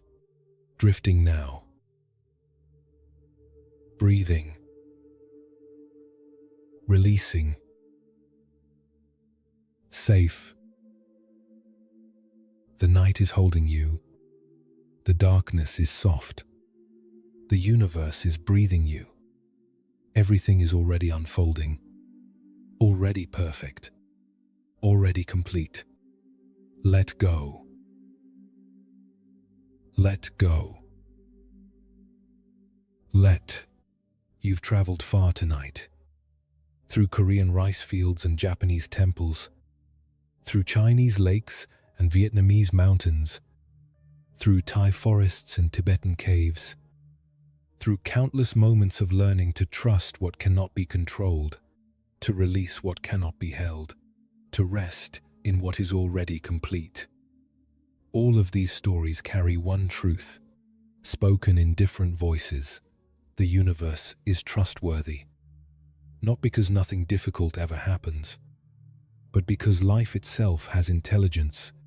The same intelligence that breathes you, beats your heart, heals your wounds, turns winter into spring. That intelligence is moving through your life right now. Always. Whether you trust it or not. You don't need to control everything. You don't need to understand everything. You don't need to fix or perfect or complete yourself before you're allowed to rest. You're already whole, already held, already enough. And tomorrow, when you wake, you might notice something. a small softness in your grip on life, a tiny willingness to let the day unfold without trying to orchestrate every moment, a quiet recognition that you're part of something larger, something wise, something trustworthy. Or you might not notice anything at all. That's fine too. The wisdom works whether you're conscious of it or not. Seeds planted in sleep often bloom in unexpected ways. These stories will be here whenever you need them. This space will be here, and we'll continue exploring the profound simplicity of trust, not as a concept to understand, but as a living practice of opening your hands and letting life carry you. If this journey has resonated with you tonight, you might like to explore more of these sleep meditations. A gentle click on the subscribe button helps others find this refuge. But even if you never return, you carry these teachings with you now. They're yours. They've already become part of how you see, how you rest, how you trust. For now, there's nothing left to do, nothing left to understand, nothing left but this, your breath, your body, your being, held by darkness, carried by trust, already home. Rest well. Dear friend, rest well. Good night.